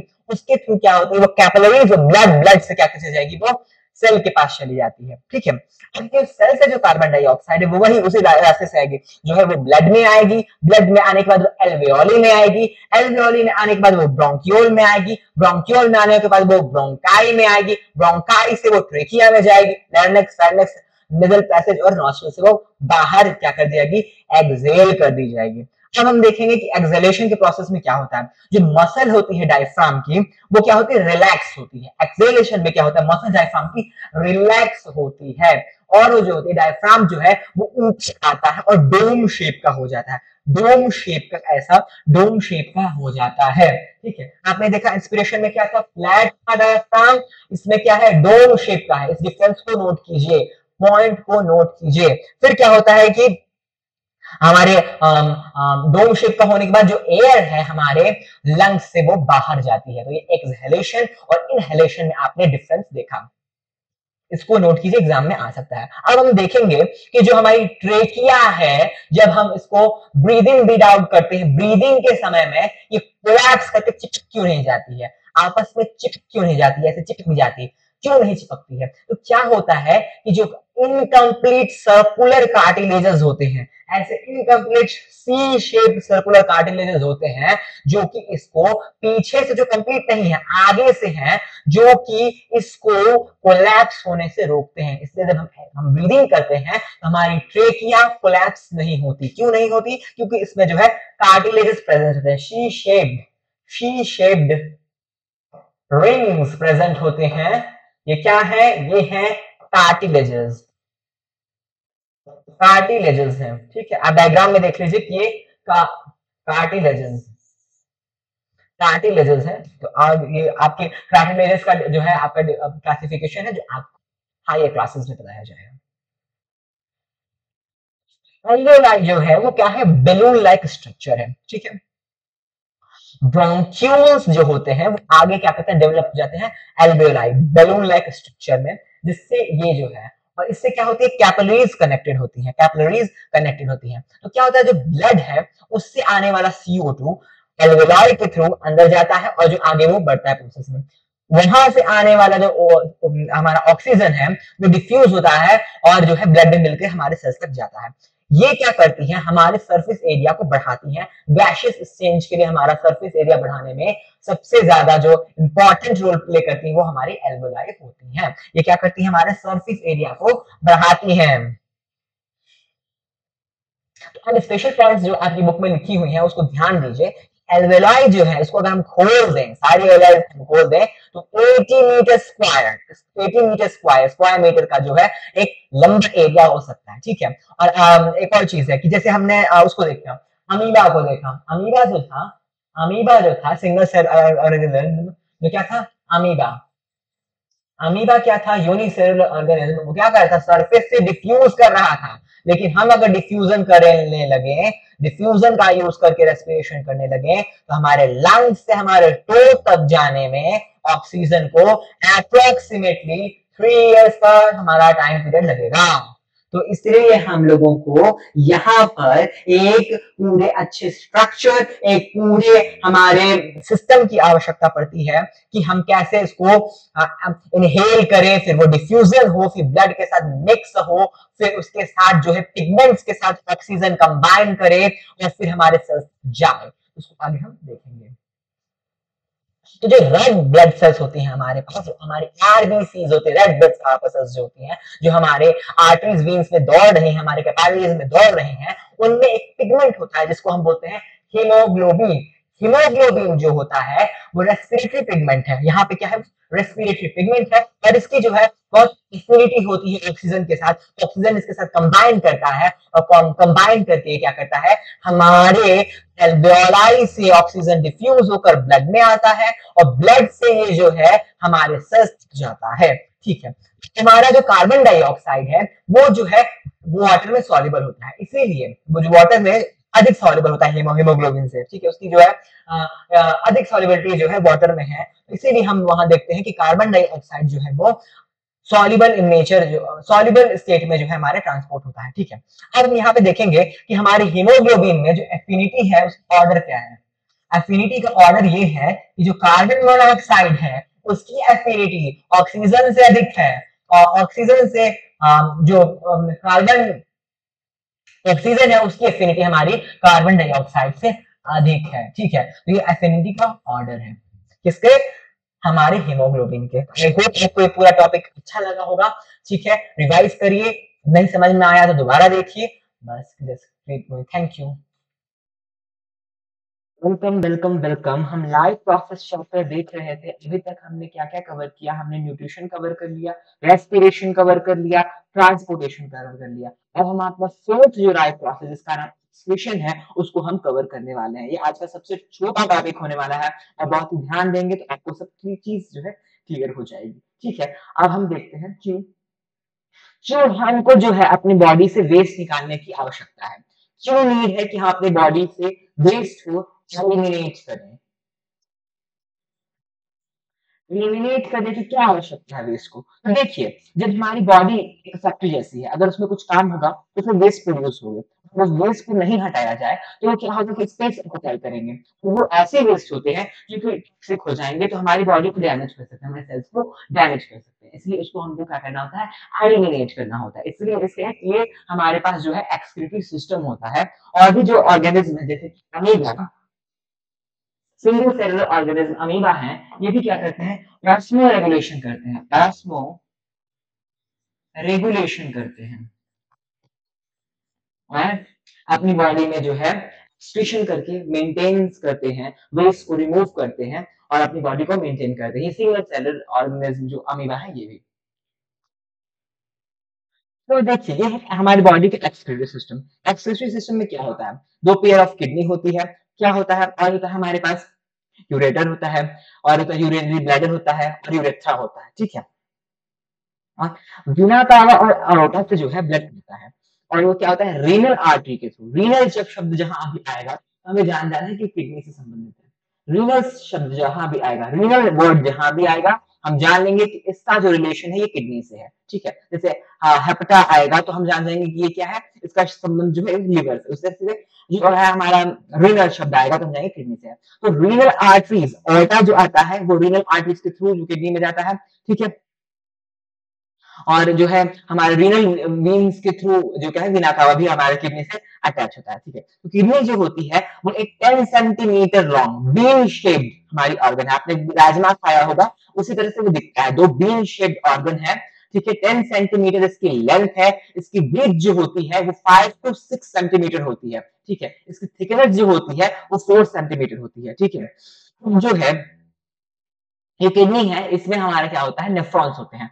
ईच किडनी में 1 मिलियन नेफ्रॉन्स होते हैं, 1 मिलियन नेफ्रॉन्स होते हैं, और इनको हम क्या बोलते हैं, नेफ्रॉन्स। 1 मिलियन नेफ्रॉन्स होते हैं ईच किडनी में। और नेफ्रॉन्स क्या होते हैं, किडनी के क्या है, ये फंक्शनल यूनिट है, ठीक है। उसको हम आगे देखेंगे क्या होता है कि यहाँ जो है नेफ्रॉन्स के थ्रू जो है हमारा प्रोसेस चलेगा, जो हम आगे देखेंगे उसको पढ़ेंगे। फिर यहाँ से जो यूरिन है यूरेटर के थ्रू जो कि आपका 30 सेंटीमीटर लॉन्ग है उसके थ्रू आती है, और हमारी यूरिनरी ब्लैडर जो है, यूरिनरी ब्लैडर में जो है हमारी स्टोर करती है, ठीक है, यूरिन को। सर यूरिन का इसमें कितना कैपेसिटी होता है, यूरिनरी ब्लैडर का जो कैपेसिटी है वो 700 टू 800 ml है, ठीक है। लेकिन जो किसी को अर्ज होती है कि हमको यूरिनेशन करना है, उसमें 300 टू 400 यूरिन ही आ जाता है, तभी लगता है कि नहीं हमको हमें वॉशरूम जाना चाहिए, ठीक है। तो ये हमने देख लिया। अब हमारा जो यूरिनरी ब्लैडर है उसके पास क्या होता है, स्पिंचर होता है, लेकिन नीचे जो यूरेथ्रा है वहां पे स्पिंचर होता है। जब हमको यूरिनेट करना होता है तो वहां पे क्या होता है, पेरिस्टालसिस होता है। हमने पेरिस्टालसिस देखा है, कहाँ देखा है, ईसोफेगस के केस में देखा है। जब फ्रूट खाते हैं बोलस बनता है, वहां पेरिस्टालसिस होता है, इस तरह का मूवमेंट होता है, ठीक है। इस तरह का मूवमेंट होता है पेरिस्टालसिस में, और क्या होता है बोलस नीचे जाता है। उसी प्रकार से क्या होगा, यहाँ पे जो यूरेथ्रा है वहां पे पेरिस्टालिसिस होता है, और हम क्या करते हैं उसको यूरिनेट करते हैं। मिक्सुएशन का प्रोसेस यहाँ पर होता है, ठीक है। अब जो है यूरेथ्रा का साइज भी जो है वो वेरिएबल होता है। फीमेल्स के केस में यूरेथ्रा का साइज जो है वो 40 सेंटीमीटर होता है, 40 सेंटीमीटर लॉन्ग यूरेथ्रा होती है किसमें, फीमेल्स के केसेस में। मेल के केस में क्या होती है कि 20 सेंटीमीटर लॉन्ग ये यूरेथ्रा का साइज होता है। तो ये आपका क्या है, एक्सक्रीटरी सिस्टम। इस डायग्राम में बहुत इंपॉर्टेंट है, इसको ध्यान से देख लीजिए, एविडेंस ध्यान से देख लीजिए, ठीक है। ये है हमारा नेफ्रॉन, ये है हमारा नेफ्रॉन। नेफ्रॉन क्या है? Functional unit of kidney. फिर हमने आपको पहले बताया है कि ईच किडनी में आपके 1 मिलियन नेफ्रॉन्स होते हैं। ईच किडनी में आपके कितने होते हैं? 1 मिलियन नेफ्रॉन्स होते हैं। तो नेफ्रॉन्स जो होता है, यहाँ से देखिए, यहाँ पे आपका आर्टरी आती है, एफरेंट आर्टेरियोल जिसको हम बोलते हैं, ठीक है। और ये जो है मोटी होती है, एफरेंट आर्टेरियोल जो होती है वो मोटी होती है, ये मोटी होती है। और यहाँ से जो जा रही है इसको हम बोलेंगे इफेरेंट आर्टेरियोल। इफेरेंट आर्टेरियोल जो है जहाँ से ब्लड निकल रहा है पूरे प्रोसेस करने के बाद नेफ्रॉन में, वो क्या होता है? पतला होता है।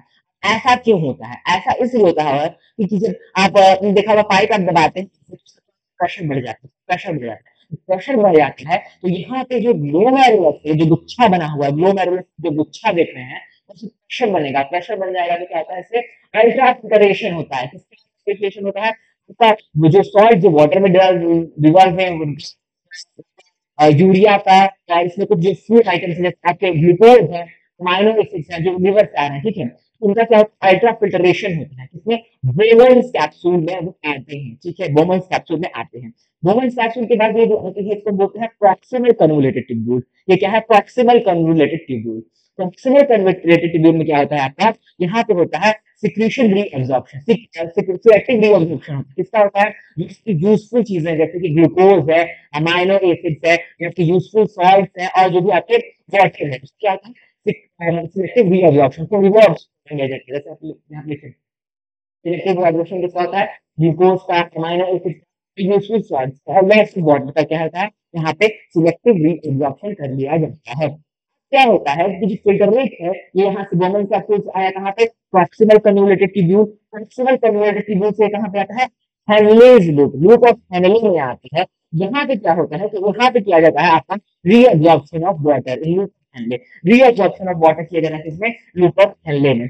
और ये जो है यहाँ से कहाँ आया? पहले आया ग्लोमेरुलस में, ग्लोमेरुलस से क्या हुआ? प्रेशर बना, फिर वहां से फिल्टर अल्ट्रा फिल्ट्रेशन हुई, फिर ये कहाँ आया? प्रॉक्सिमल कन्वोलेटेड ट्यूब्यूल में। प्रॉक्सिमल कन्वोलेटेड ट्यूब्यूल से कहाँ गया? लूपस हेनले में। लूपस हेनले से कहाँ जाएगा? डिस्टल कन्वोलेटेड ट्यूब्यूल में। डिस्टल कन्वोलेटेड ट्यूब्यूल में क्या किया जाता है? यहाँ पे होता है आपका सिलेक्टिव रीअब्जॉर्प्शन। किसका होता है? सॉल्ट का। और इसमें क्या होता है कि जो यूरिया है उसको फाइनली इसमें डाल दिया जाता है। इसको क्या पता है? पकड़ के यूरिया को कहाँ डाल दिया जाता है? आपका डिस्टल कन्वोलेटेड ट्यूब्यूल में डाल दिया जाता है, ठीक है। तो वो जो सॉल्ट जो हमारे लिए वेस्ट है, जो हमारे लिए एक्सेसिव है, वेस्ट बॉडी में यूजफुल नहीं है, उनको यूरिया को क्या किया जाता है? ट्यूबुलर सिक्रीशन, इस प्रोसेस को बोलते हैं हम लोग ट्यूबुलर सिक्रीशन। इनको पकड़ पकड़ के क्या किया जाता है? डिस्टल कन्वोलेटेड ट्यूब्यूल में डाल दिया जाता है, ठीक है। तो क्या होता है कि ये हमारा जो यूरिन कंसंट्रेट हो जाता है, ये कहा जाता है बस में जाता है। बस जो होती है तो बहुत जो मुस्लिम कम्युनिटी ट्यूबुल से कनेक्टेड होती है, ठीक है। तो एक जगह कॉमन कनेक्टेड आती है, आप यूरेटर में आती है, और यह आगे यूरिनरी ब्लैडर में, फिर यूरेथ्रा के थ्रू हमारा यूरिन पास हो जाता है, ठीक है। देखेंगे कि कितना जो है ग्लोमेरुलर फिल्ट्रेशन रेट है। ग्लोमेरुलस जो हमने यहाँ जो गुच्छा बोला, डिफरेंट आर्टिकल के बीच का जो गुच्छा बना था, हमारे पास जो गुच्छा बना था जिसे हमने ग्लोमेरुलस बोला, ग्लोमेरुलस में आपका 125 ml पर मिनट जो है फिल्टर रेट अल्ट्रा फिल्ट्रेशन के थ्रू निकलता आता है, जिसमें आता है बोमन्स कैप्सूल में आता है, जो बोमन्स कैप्सूल है इसमें आता है, ठीक है। और जो आपका डेली देखा जाए तो 180 लीटर्स पर डे जो आपका ग्लोमेरुलर फिल्ट्रेशन रेट है, इसको क्या बोलते हैं? Glomerular filtration rate, GFR। इसको क्या बोलेंगे हम? GFR। कितना है? 180 लीटर्स पर डे।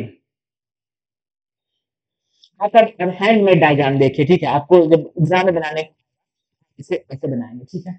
अब ये क्या होता है कि यहाँ पे क्या हुआ? यहाँ पे एफरेंट आर्टेरियल जो मोटी है, इफरेंट आर्टेरियल जो पतली है। एफरेंट आर्टेरियल से आ रहा है, ए से आया, ए से एफरेंट आर्टेरियल, ई से इफरेंट आर्टेरियल, इफरेंट आर्टेरियल से जा रहा है, सारे प्रोसेस से ब्लड जा रहा है। जो है उसको हम लोग बोलेंगे ग्लूमेरुलस। ग्लूमेरुलस 180 लीटर्स पर डे क्या है? फिल्ट्रेशन हो चुका है। 120 पर मिनट फिल्ट्रेशन हो चुकी है, जिसे हम ग्लोमेरुलर फिल्ट्रेशन रेट बोलते हैं, ठीक है। ग्लोमेरुलर के बाद जो बर्मन्स सूल, सूल सूल जो है उसमें वो क्या होता है? रखा हुआ होता है ग्लोमेरुलस, ठीक है। वहां से क्या होता है? पीसीटी के साथ होती है। पीसीटी से के बाद क्या होता है? लूप ऑफ हेनले होता है। लूप ऑफ हेनले के बाद क्या होता है? डीसीटी होता है। डीसीटी के बाद क्या होता है? कलेक्टिंग डक्ट होता है, ठीक है।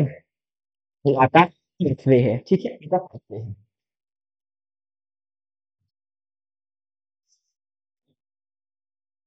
ठीक है, तो ये नेफ्रॉन जो है आपका क्या चाहिए, फंक्शनल यूनिट ऑफ किडनी। इसको अभी हमने देखा पहला पॉइंट, ठीक है। और ये कितना होता है ईच किडनी में, ईच किडनी में कितना होता है, ईच किडनी में आपका कितने नेफ्रॉन्स होते हैं, 1 मिलियन। ईच किडनी में कितने प्रेजेंट होते हैं, ईच किडनी में आपके 1 मिलियन नेफ्रॉन्स होते हैं।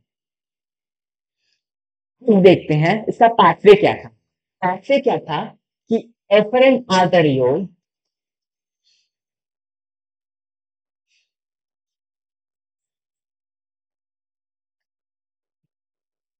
एफरेंट आर्टेरियोल से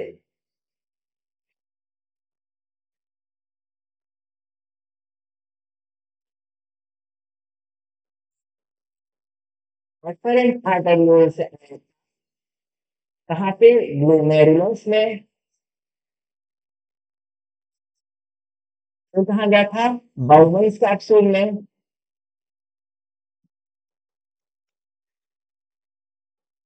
तो कहाँ गया था, पीसीटी में, प्रॉक्सिमल कन्वोलेटेड ट्यूब्यूल में गया था। फिर कहाँ गया था, लूप ऑफ हेनले में।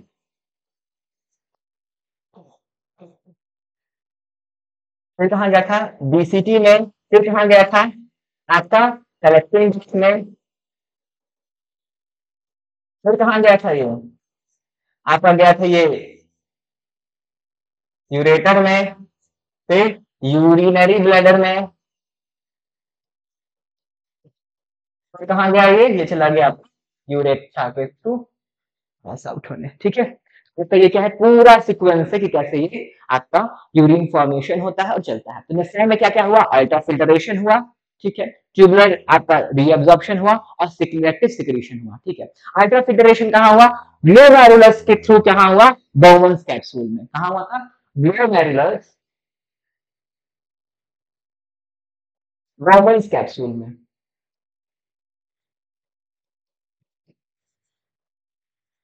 ठीक है। ट्यूबुलर सिक्रीशन कहाँ पे हुआ था, रीअब्जॉर्प्शन कहाँ पे हुआ था आपका, ट्यूबुलर रीअब्जॉर्प्शन आपका हुआ था टीसीटी और बीसीटी में। सिलेक्टिव सिक्रीशन भी आपका कहाँ हुआ था, आपका हुआ था बीसीटी में, जहां पे हमने क्या, यूरिया को क्या किया था, यूरिया को एक्सेसिव सॉल्ट्स थे, यूरिया और एक्सेसिव जो सॉल्ट्स थे उसको हम लोग क्या किए थे, सिलेक्टिव दे के उसमें क्या किया था हमने, बीसीटी में दे मारा के लिए बाहर। फिर क्या होती, हमारी यूरिन जो है वो कंसंट्रेट निकलने के लिए रेडी हो गई थी, ठीक है। तो यूरिन जो होती है आपकी बॉडी में, यूरिन डेली बेसिस पे, आपकी बॉडी में यूरिन जो होती है वो डेली बेसिस पे 1.6 टू 1.8 लीटर बनती है। डेली बेसिस पे आपकी बॉडी में जो यूरिन है उसकी फॉर्मेशन कितना होता है, 1.6 टू 1.8 लीटर होता है, ठीक है। इसमें क्या होता है, इसमें आपके 96% क्या है, वाटर है, 2.5% क्या है इसमें ऑर्गेनिक सब्सटेंसेस है, और 1.5% क्या है इसमें इनऑर्गेनिक सॉल्यूट्स है, ठीक है, ठीक है। बेसिकली आपका जो वेस्ट मटेरियल है वो क्या है, यूरिया ही है, आपके शरीर से जो निकलता है वो यूरिया निकलता है, ठीक है। यूरिया अगर हमारी बॉडी से एलिमिनेट ना करे तो वो हमारी बॉडी में टॉक्सिसिटी बढ़ा देगा, हमारी डेथ भी हो सकती है, ठीक है। अब हम देखेंगे कि हमारे किडनी का क्या क्या फंक्शन है, उसको हम थोड़ा हाईलाइट करते हैं, ठीक है। एग्जाम से पूछा जाता है, फिर क्या होता है कि हमारी बॉडी में जो नाइट्रोजनस वेस्ट है बन रहा है, क्या है वो, यूरिया है, उसको बाहर निकालने के लिए हमारे किडनी में बहुत इंपॉर्टेंस है। अगर नहीं निकालें तो टॉक्सिसिटी हो जाएगी, हमने आगे अभी बताया इसको, ठीक है। फिर क्या होगा, आपके टॉक्सिक केमिकल्स हैं आपकी बॉडी में, उसको भी एलिमिनेट करना होता है, ठीक है। फिर आपको जैसे कि आपने हाँ, आपको जो बॉडी का वाटर बैलेंस है, अधिक पानी पी लिया, बहुत अधिक पानी पी लिया, उसको एलिमिनेट नहीं किया गया तो उसमें भी बीपी बढ़ सकती है, ठीक है। कम पानी पिया तो उसको भी बॉडी को फंक्शनिंग कराने के लिए किडनी को करना पड़ेगा, रेगुलेशन करना पड़ेगा, ठीक है। फिर क्या है, ये हमने डिस्कस किया। फिर आपका जो है एक्सेस वाटर, आपके सॉल्युबल जो विटामिन आपकी बॉडी में आ गए उनका भी एलिमिनेशन कराना पड़ेगा। ड्रग्स हैं कोई अदर सब्सटेंसेस जो है, ठीक है, उनका भी एलिमिनेशन कराना पड़ेगा, नहीं तो उससे भी हमें जो है नुकसान हो सकता है। फिर हम देखेंगे कि का जो सॉल्ट कंटेंट है उसको भी रेगुलेट करना होगा, कम होगा तो वहां भी रेगुलेशन करें, अधिक होगा तो उसको भी एलिमिनेट करें, तो रेगुलेशन ऑफ सॉल्ट कंटेंट्स करें। फिर आपका जो है पीएच को मेंटेन करता है, ठीक है। फिर पीएच को मेंटेन करेगा, जैसे कि उसमें H प्लस आयन का जो है एक्सक्रीशन कम कर देगा, तो उससे भी पीएच जो है मेंटेन होता है। ऐसी बहुत सी चीजें करती है, इससे क्या होता है पीएच मेंटेन होगा। आपका जो ब्लड प्रेशर अभी हमने देखा कि उसको मेंटेन करता है। तो ये जो आपके फंक्शंस ऑफ किडनी है ये पूछा जाता है, ठीक है, इसको आप याद रख लीजिएगा। देखते हैं कि जैसे किसी की जो किडनी है, एक किडनी खराब हो जाए, जैसे अगर किसी की एक किडनी खराब हो जाती है, तो वो क्या करता है, एक किडनी पे अपना एक जो दूसरी किडनी है उसको भी सर्वाइव कर सकता है। लेकिन दोनों ही किडनी खराब हो जाए, उस केस में क्या करता है, उसको या तो ट्रांसप्लांट करा दे किसी और की किडनी जिसको मैच करती है, जिसकी ग्राफ्टिंग हो सकती है उसमें, उसका ट्रांसप्लांट करा दे। और उन केस उसको नहीं मिलता है, तो वहां पर हम क्या करते हैं, उसको हम हीमोडायलिसिस करते हैं, आर्टिफिशियल किडनी के थ्रू क्या करते हैं, एक हीमोडायलिसिस का उसको प्रोसेस करते हैं, उसको फिल्टरेशन हम करते हैं। तो इसमें क्या होता है कि पेशेंट को 3 to 4 आवर्स के लिए जो है हम जो है आर्टिफिशियल किडनी के साथ उसका जो है किडनी के जैसा कराने के लिए डाल देते हैं।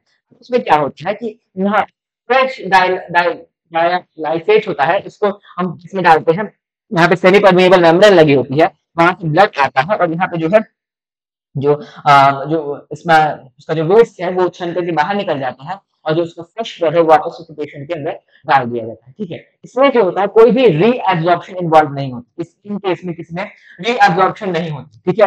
और ये बहुत अधिक मतलब हमारी किडनी जैसा नहीं है, क्योंकि इसमें जो है हमारे वेस्ट जो है, इसमें यूरिन जो है हम जो निकाल रहे हैं 1 लीटर ही निकलती है, इसमें 1 लीटर ही निकलती है, ठीक है। तो ये जो उन पेशेंट्स के लिए दिया जाता है जिनकी दोनों किडनी खराब हो चुकी है, एक किडनी खराब होगी तो एक किडनी वो सर्वाइव कर सकता है, लेकिन दोनों किडनी खराब हो जाएगी तो उसको हम क्या करते हैं, हीमोडायलिसिस कराते हैं। हम देखेंगे कि हमारे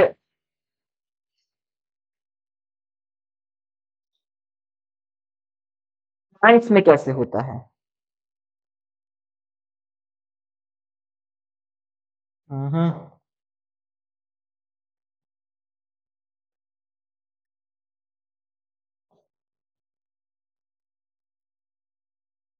एक्सक्रीशन इन प्लांट्स हम देखेंगे कि प्लांट्स में एक्सक्रीशन कैसे होता है।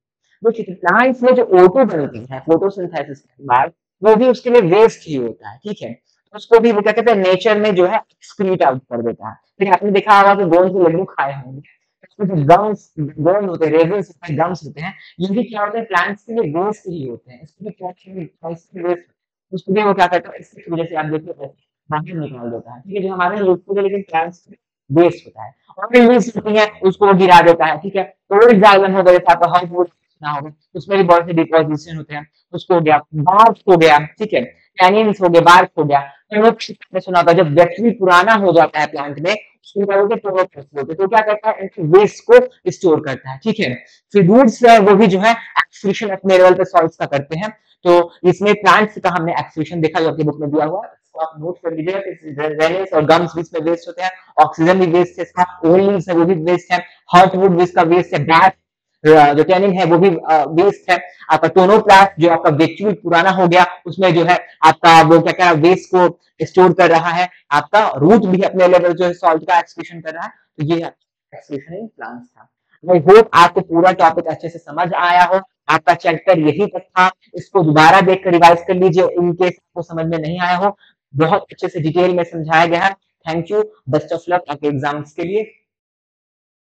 Welcome, welcome, welcome. हमारा जो चैप्टर था लाइफ प्रोसेसेस, उसमें हमने अभी तक कवर किया आपका न्यूट्रिशन, रेस्पिरेशन। अब ये जो थर्ड लाइफ प्रोसेसेस को हम कवर करने जा रहे हैं, इसका नाम है ट्रांसपोर्टेशन। आज इसको हम डिटेल में देखेंगे कि कैसे ह्यूमन बॉडी के अंदर और प्लांट बॉडी के अंदर जो है ट्रांसपोर्टेशन होता है, ठीक है। न्यूट्रिएंट्स का जो है ट्रांसपोर्ट होता है, वाटर का ट्रांसपोर्ट कैसे होता है, ऑक्सीजन का ट्रांसपोर्ट कैसे होता है, ठीक है। हमारे अंदर कैसे ऑक्सीजन ब्लड से ट्रांसपोर्ट होती है, कैसे हमारे प्लांट बॉडी के अंदर जो है न्यूट्रिएंट्स ट्रांसपोर्ट होते हैं, कैसे इसके अंदर वाटर ट्रांसपोर्ट होते हैं। इसको हम फ्लो चार्ट्स के थ्रू और इसको जो है डायग्राम्स के थ्रू जो है डिटेल में देखने जा रहे हैं, ठीक है। अब यहाँ पे हम देखते हैं कि हमारा जो ब्लड है, जो हमारी आर्टरीज और वेन्स में जो ब्लड फ्लो करता है, उसमें क्या होता है कि प्लाज्मा होते हैं और कुछ हमारे सेल्स होते हैं। तो प्लाज्मा क्या होता है कि ये हमारा जो है ट्रांसपोर्टेशन में हेल्प करता है, डाइजेस्टिव फूड का, वेस्ट का, कार्बन डाइऑक्साइड का और हार्मोन्स का, ठीक है। तो प्लाज्मा जो होता है, इससे हमारा जो मैट्रिक्स होता है, मैट्रिक्स, ब्लड मैट्रिक्स को हम क्या बोलते हैं, प्लाज्मा। मैट्रिक्स को हम क्या बोलते हैं, हम क्या बोलते हैं, प्लाज्मा। मैट्रिक्स को हम क्या बोलते हैं, प्लाज्मा। इसमें होती है आरबीसी, रेड ब्लड कार्पसेस, ठीक है। इसके अंदर क्या होता है, हीमोग्लोबिन होता है।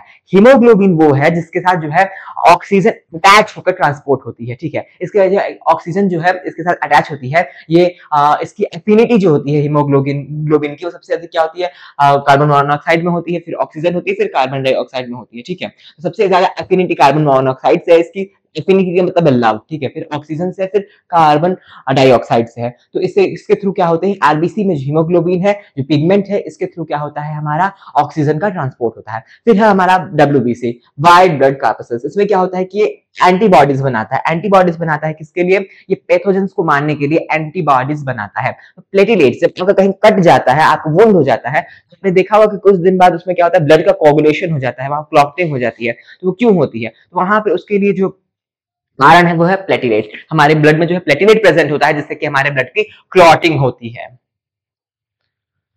अब हम देखेंगे कि हमारा जो ह्यूमन हार्ट है, जो पंप करता है, ब्लड को पंप करता है, ठीक है, जिसकी साइज जो है बस आपके एक फीस के बराबर, आपकी फीस के बराबर जिसकी साइज है, जो कि कार्डियक मसल से बना है, एक मस्कुलर ऑर्गन है, कार्डियक मसल से बना है, और ये जो है इनवॉलेंट्री है, ये आपकी विल पर जो है नहीं चलता, ये इनवॉलेंट्री है, कार्डियक मसल से बना है, और इसका काम क्या है, ये ब्लड को पंप करता है। हमारे ह्यूमन बॉडी के अंदर ये जो हार्ट है, ये 4 रूम्स में मिलकर बना, जैसे हमारे घर में 4 कमरे हो, वैसे इसके भी 4 रूम्स होते हैं। क्या है वो है 2 एट्रिया और 2 वेंट्रिकल्स। एट्रिया जो है वो ब्लड को बुलाता है अपनी तरफ, ठीक है, जैसे ए है आओ, इसे ए ट्रिक से आप याद रखिए, आओ, अपने अपने ओर बुलाता है, ठीक है। वेंट्रिकल जो है वो कहता है वापस जाओ।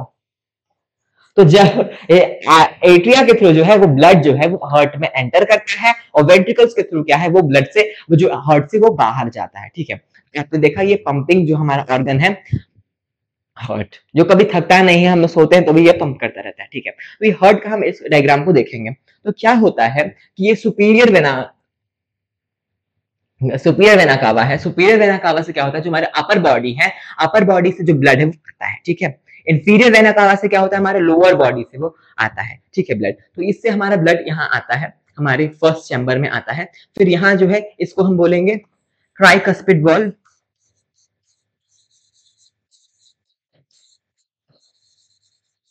यहाँ से खुलती है, यहाँ आती है, तो ब्लड बैक फ्लो ब्लड का ना हो जाए, वापस जो है वो जो हमारे एट्रिया में ना चला जाए, ठीक है। इसके लिए क्या होता है, यहाँ पे ट्राइकस्पिड वाल्व होती है, ठीक है। तो ये जो है ये हम इसको बोलेंगे बाइकस्पिड।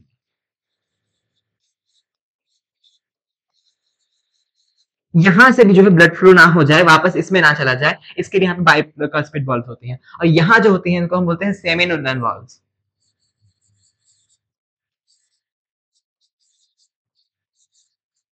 तो ये वॉल्व्स क्यों प्रेजेंट होती है, वॉल्व्स इसलिए प्रेजेंट होती है कि जो बैक फ्लो ना हो हमारे ब्लड का। अब इसको हम देखेंगे पाथवे, कैसे ब्लड आता है, ठीक है। इस डायग्राम से इसको रिलेट करेंगे, जैसे ये आर्ट्रियम, ये राइट आर्ट्रियम हो गया, ये लेफ्ट एट्रियम हो गया, ये राइट वेंट्रिकल हो गया, ये लेफ्ट वेंट्रिकल हो गया। तो क्या होता है कि हमारे वेना कावा से राइट आर्ट्रियम में आता है, फिर वो क्या होता है, तुम्हारा आपके राइट वेंट्रिकल में जाता है ब्लड, राइट एट्रियम में आता है, फिर ये क्या होती है, ये ट्राइकस्पिड वाल्व्स खुलती है, ट्राइकस्पिड वाल्व खुलेगी और क्या होगा, ब्लड जो है हमारे जो है राइट वेंट्रिकल में चला जाएगा। राइट वेंट्रिकल से जो है ये यहाँ पे इससे निकलता है, और पल्मोनरी आर्टरीज के थ्रू क्या कहता है, ये लंग्स को जाता है। पल्मोनरी आर्टरीज के थ्रू क्या होता है, ये लंग्स को जाता है। अभी तक आप जो ये ब्लड आते हुए देख रहे हैं, ये डीऑक्सीजनेटेड ब्लड है, इसमें ऑक्सीजन नहीं है, बॉडी के पार्ट से आया है तो इसमें ऑक्सीजन नहीं है, ठीक है। तो अब ये क्या करता है, ये लंग्स में जाता है, और लंग्स में जो होता है वो वहां पे एल्वेओलाई के थ्रू जो है वहां पे हमारा ऑक्सीजन डिफ्यूज होता है, कार्बन डाइऑक्साइड डिफ्यूज आउट हो जाता है, और बॉडी के बाहर से क्या कर दिया जाता है, एक्सहेल कर दिया जाता है।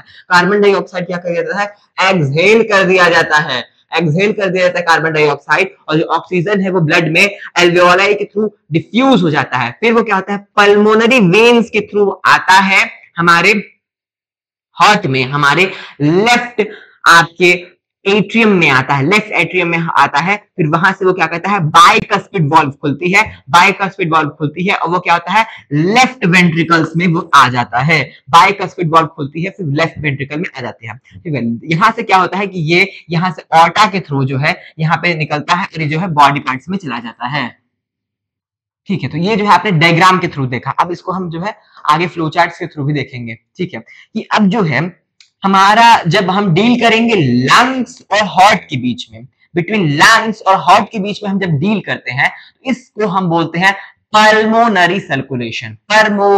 पल्मोनरी सर्कुलेशन इसको बोलते हैं। ठीक है, सर्किट, और जो ये इसको ऐसे पल्मोनरी सर्किट बोल दिया।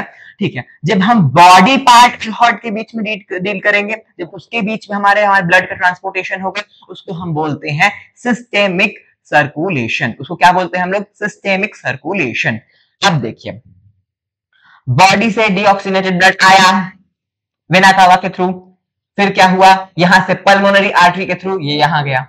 ठीक है, यहां से क्या हुआ, पल्मोनरी वेन के थ्रू ये आया यहां से, फिर यहां से क्या हुआ, ऑर्टा के थ्रू ये जो है बॉडी में चला गया। ठीक है, ये हमने पूरी जो है इसको फ्लो चार्ट्स के थ्रू देख लिया। जब इस ब्लड सर्कुलेशन पे एक और फ्लो चार्ट अच्छे से थोड़ा इसको जो है वाइड इसको व्यू देखते हैं इसको कि कैसे होता है। ठीक है, अब ये है कि superior and inferior vena cava जो थी, उससे सुपीरियर वेना कावा से upper body part, inferior vena cava से आपके लोअर बॉडी पार्ट से जो है डीऑक्सीजनेटेड ब्लड आया। ठीक है, अब वो क्या हुआ, राइट एट्रियम में आता है। यहाँ पे वो राइट एट्रियम से राइट वेंट्रिकल्स में जाता है। इसके बीच में क्या प्रेजेंट होती है? इसके बीच में प्रेजेंट होती है ट्राइकस्पिड वॉल्व। ठीक है, अब आपने इसको देखा, फिर क्या होता है कि राइट वेंट्रिकल से यहाँ पे पल्मोनरी आर्टरी के थ्रू क्या होता है, लंग्स में जाता है। वहां पे वो क्या होता है, वहां पे हमारा डिफ्यूजन होता है, कार्बन डाइऑक्साइड जो होता है वो एल्वेओली में छट करके एक्सहेल आउट कर दिया जाता है। कार्बन डाइऑक्साइड क्या होता है, एक्सहेल आउट कर दिया जाता है। ऑक्सीजन जो है उसको इनहेल करके वो वहां पे एल्वेओली के थ्रू डिफ्यूज होकर ब्लड में मिक्स होता है, और क्या होता है, वो ऑक्सीजनेटेड ब्लड जो है पल्मोनरी वीन्स के थ्रू हमारे लेफ्ट एट्रियम में आता है। और लेफ्ट एट्रियम में आने के बाद यहां पर बाइकस्पिड वॉल्व खुलता है। बाइकस्पिड वॉल्व खुलने से वो क्या होता है, ब्लड लेफ्ट वेंट्रिकल्स में आता है, और लेफ्ट वेंट्रिकल्स में आने के बाद वो डॉर्सल ऑर्टा में जाता है, और वहां से क्या होता है, वो बॉडी ऑर्गन्स में जाता है। तो ये पूरी साइकिल हुई। बॉडी ऑर्गन्स क्या होता है, उसको ऑक्सीजन ले लेंगे और अपना जो है फंक्शन को करते हैं। अब डबल सर्कुलेशंस क्या होते हैं, ये हमने जो देखा, जब किसी हार्ट में जो है 2 बार ब्लड एंटर करे उसको हम डबल सर्कुलेशन बोलेंगे। ठीक है, लेकिन सभी ऑर्गेनिज्म में ये नहीं होता है। ये डबल सर्कुलेशन का जो फीचर है ये एवीज और मैमल्स में होता है, आपके रेप्टाइल्स और एम्फीबियंस में जो है ये कंप्लीट नहीं है। ठीक है, सिंगल सर्कुलेशन क्या होता है कि जब हार्ट में जो है एक बार बस ओनली वंस जो है ब्लड एंटर करे, ठीक है, और पूरी साइकिल कर दे, इसको हम क्या बोलते हैं, सिंगल सर्कुलेशन बोलते हैं। जो कोल्ड ब्लडेड एनिमल्स है, किनको हम कोल्ड ब्लडेड एनिमल्स बोलते हैं, जो अपना टेम्परेचर रेगुलेट नहीं कर सकते, ठीक है, उनको हम कोल्ड ब्लडेड एनिमल्स बोलते हैं। जैसे फिशेस हो गए, एम्फीबियंस हो गए और रेप्टाइल्स हो गए। ठीक है, और वार्म ब्लडेड एनिमल्स अपना टेम्परेचर रेगुलेट कर सकते हैं, जैसे एवीज हो गए, मैमल्स हो गए। तो क्या होता है, कंप्लीट 2 सर्किट ऑफ रेगुलेशन होता है। डबल सर्कुलेशन किसमें होता है, एवीज और मैमल्स में। एवीज जो हमारे बर्ड्स है, इनके पास भी क्या होता है, 4 चैम्बर का हार्ट होती है। मैमल्स के पास भी क्या होता है, 4 चैम्बर का हार्ट होता है। उस हार्ट में 4 रूम्स होंगे। ठीक है, right atrium, right ventricle, left atrium, left ventricle, ऐसे 4 चैम्बर्स होते हैं। फिशेस जो फिशेस है, इनमें क्या होता है, सिंगल सर्कुलेशन होता है। ठीक है, इनके पास क्या होता है, 2 चैम्बर ऑफ हार्ट होता है। इसमें के पास क्या 2 चैम्बर ऑफ हार्ट होता है। ठीक है, अब क्या होता है, एम्फीबियंस जो होते हैं, इनमें क्या होता है, इनकम्प्लीट डबल सर्कुलेशन होगा, और इनके पास क्या होता है, 3 चैम्बर्स ऑफ हार्ट है। रेप्टाइल्स में भी इनकम्प्लीट डबल सर्कुलेशन होगा, इनके पास भी कितने हैं, 3 चैम्बर्स ऑफ हार्ट है। लेकिन एक्सेप्शन है क्रोकोडाइल, जिसके पास 4 चैम्बर ऑफ हार्ट होता है।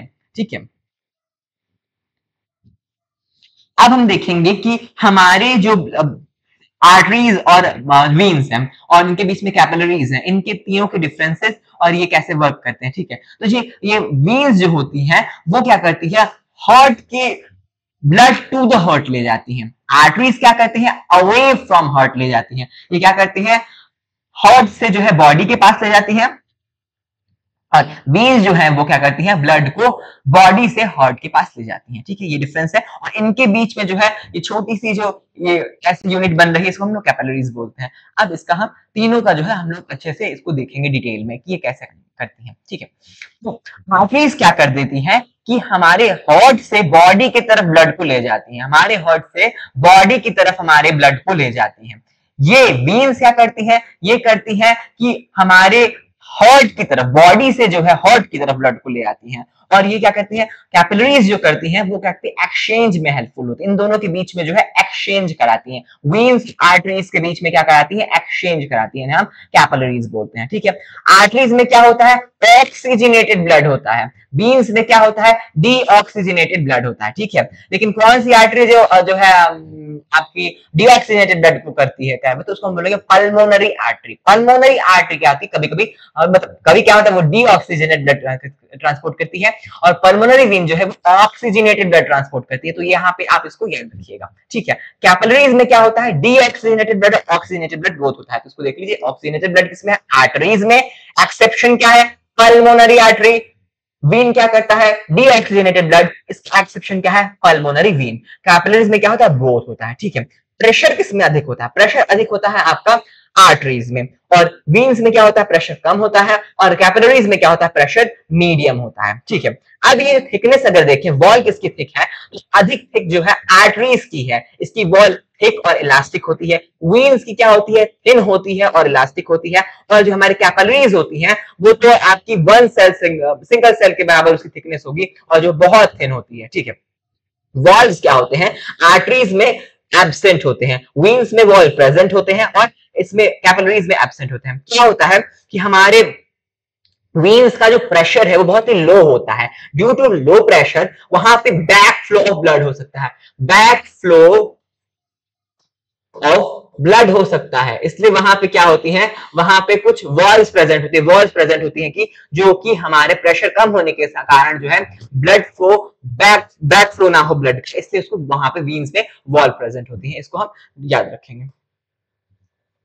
ठीक है, तो ब्लड प्रेशर क्या है, तो ब्लड प्रेशर जो होता है कि ये आपका जो हमारा जो आर्टरीज है उसमें जो फोर्सफुल फ्लो होता है उससे कुछ हमारे यहाँ जो आर्टरीज हैं वो क्या करती है, कुछ प्रेशर एक्सर्ट करती हैं, उसको हम ब्लड फ्लो, उसको क्या बोलते हैं हम लोग, ब्लड प्रेशर बोलते हैं। तो ये स्फैग्मोमैनोमीटर के थ्रू क्या किया जाता है, मेजर किया जाता है। आपने देखा होगा कई बार आपने डॉक्टर्स के पास जाते हुए कि वो कुछ यहाँ पे कफ लगा करके कुछ मेजर करते हैं, ऐसे ऐसे दबा करके, तो उसको हम बोलते हैं स्फैग्मोमैनोमीटर। उसके थ्रू क्या किया जाता है, हमारा ब्लड प्रेशर मेजर किया जाता है। ठीक है, उससे हमारे पता चलता है कि हमें क्या कभी समस्या हो गई। तो सिस्टोलिक प्रेशर, डायस्टोलिक प्रेशर हम देखेंगे।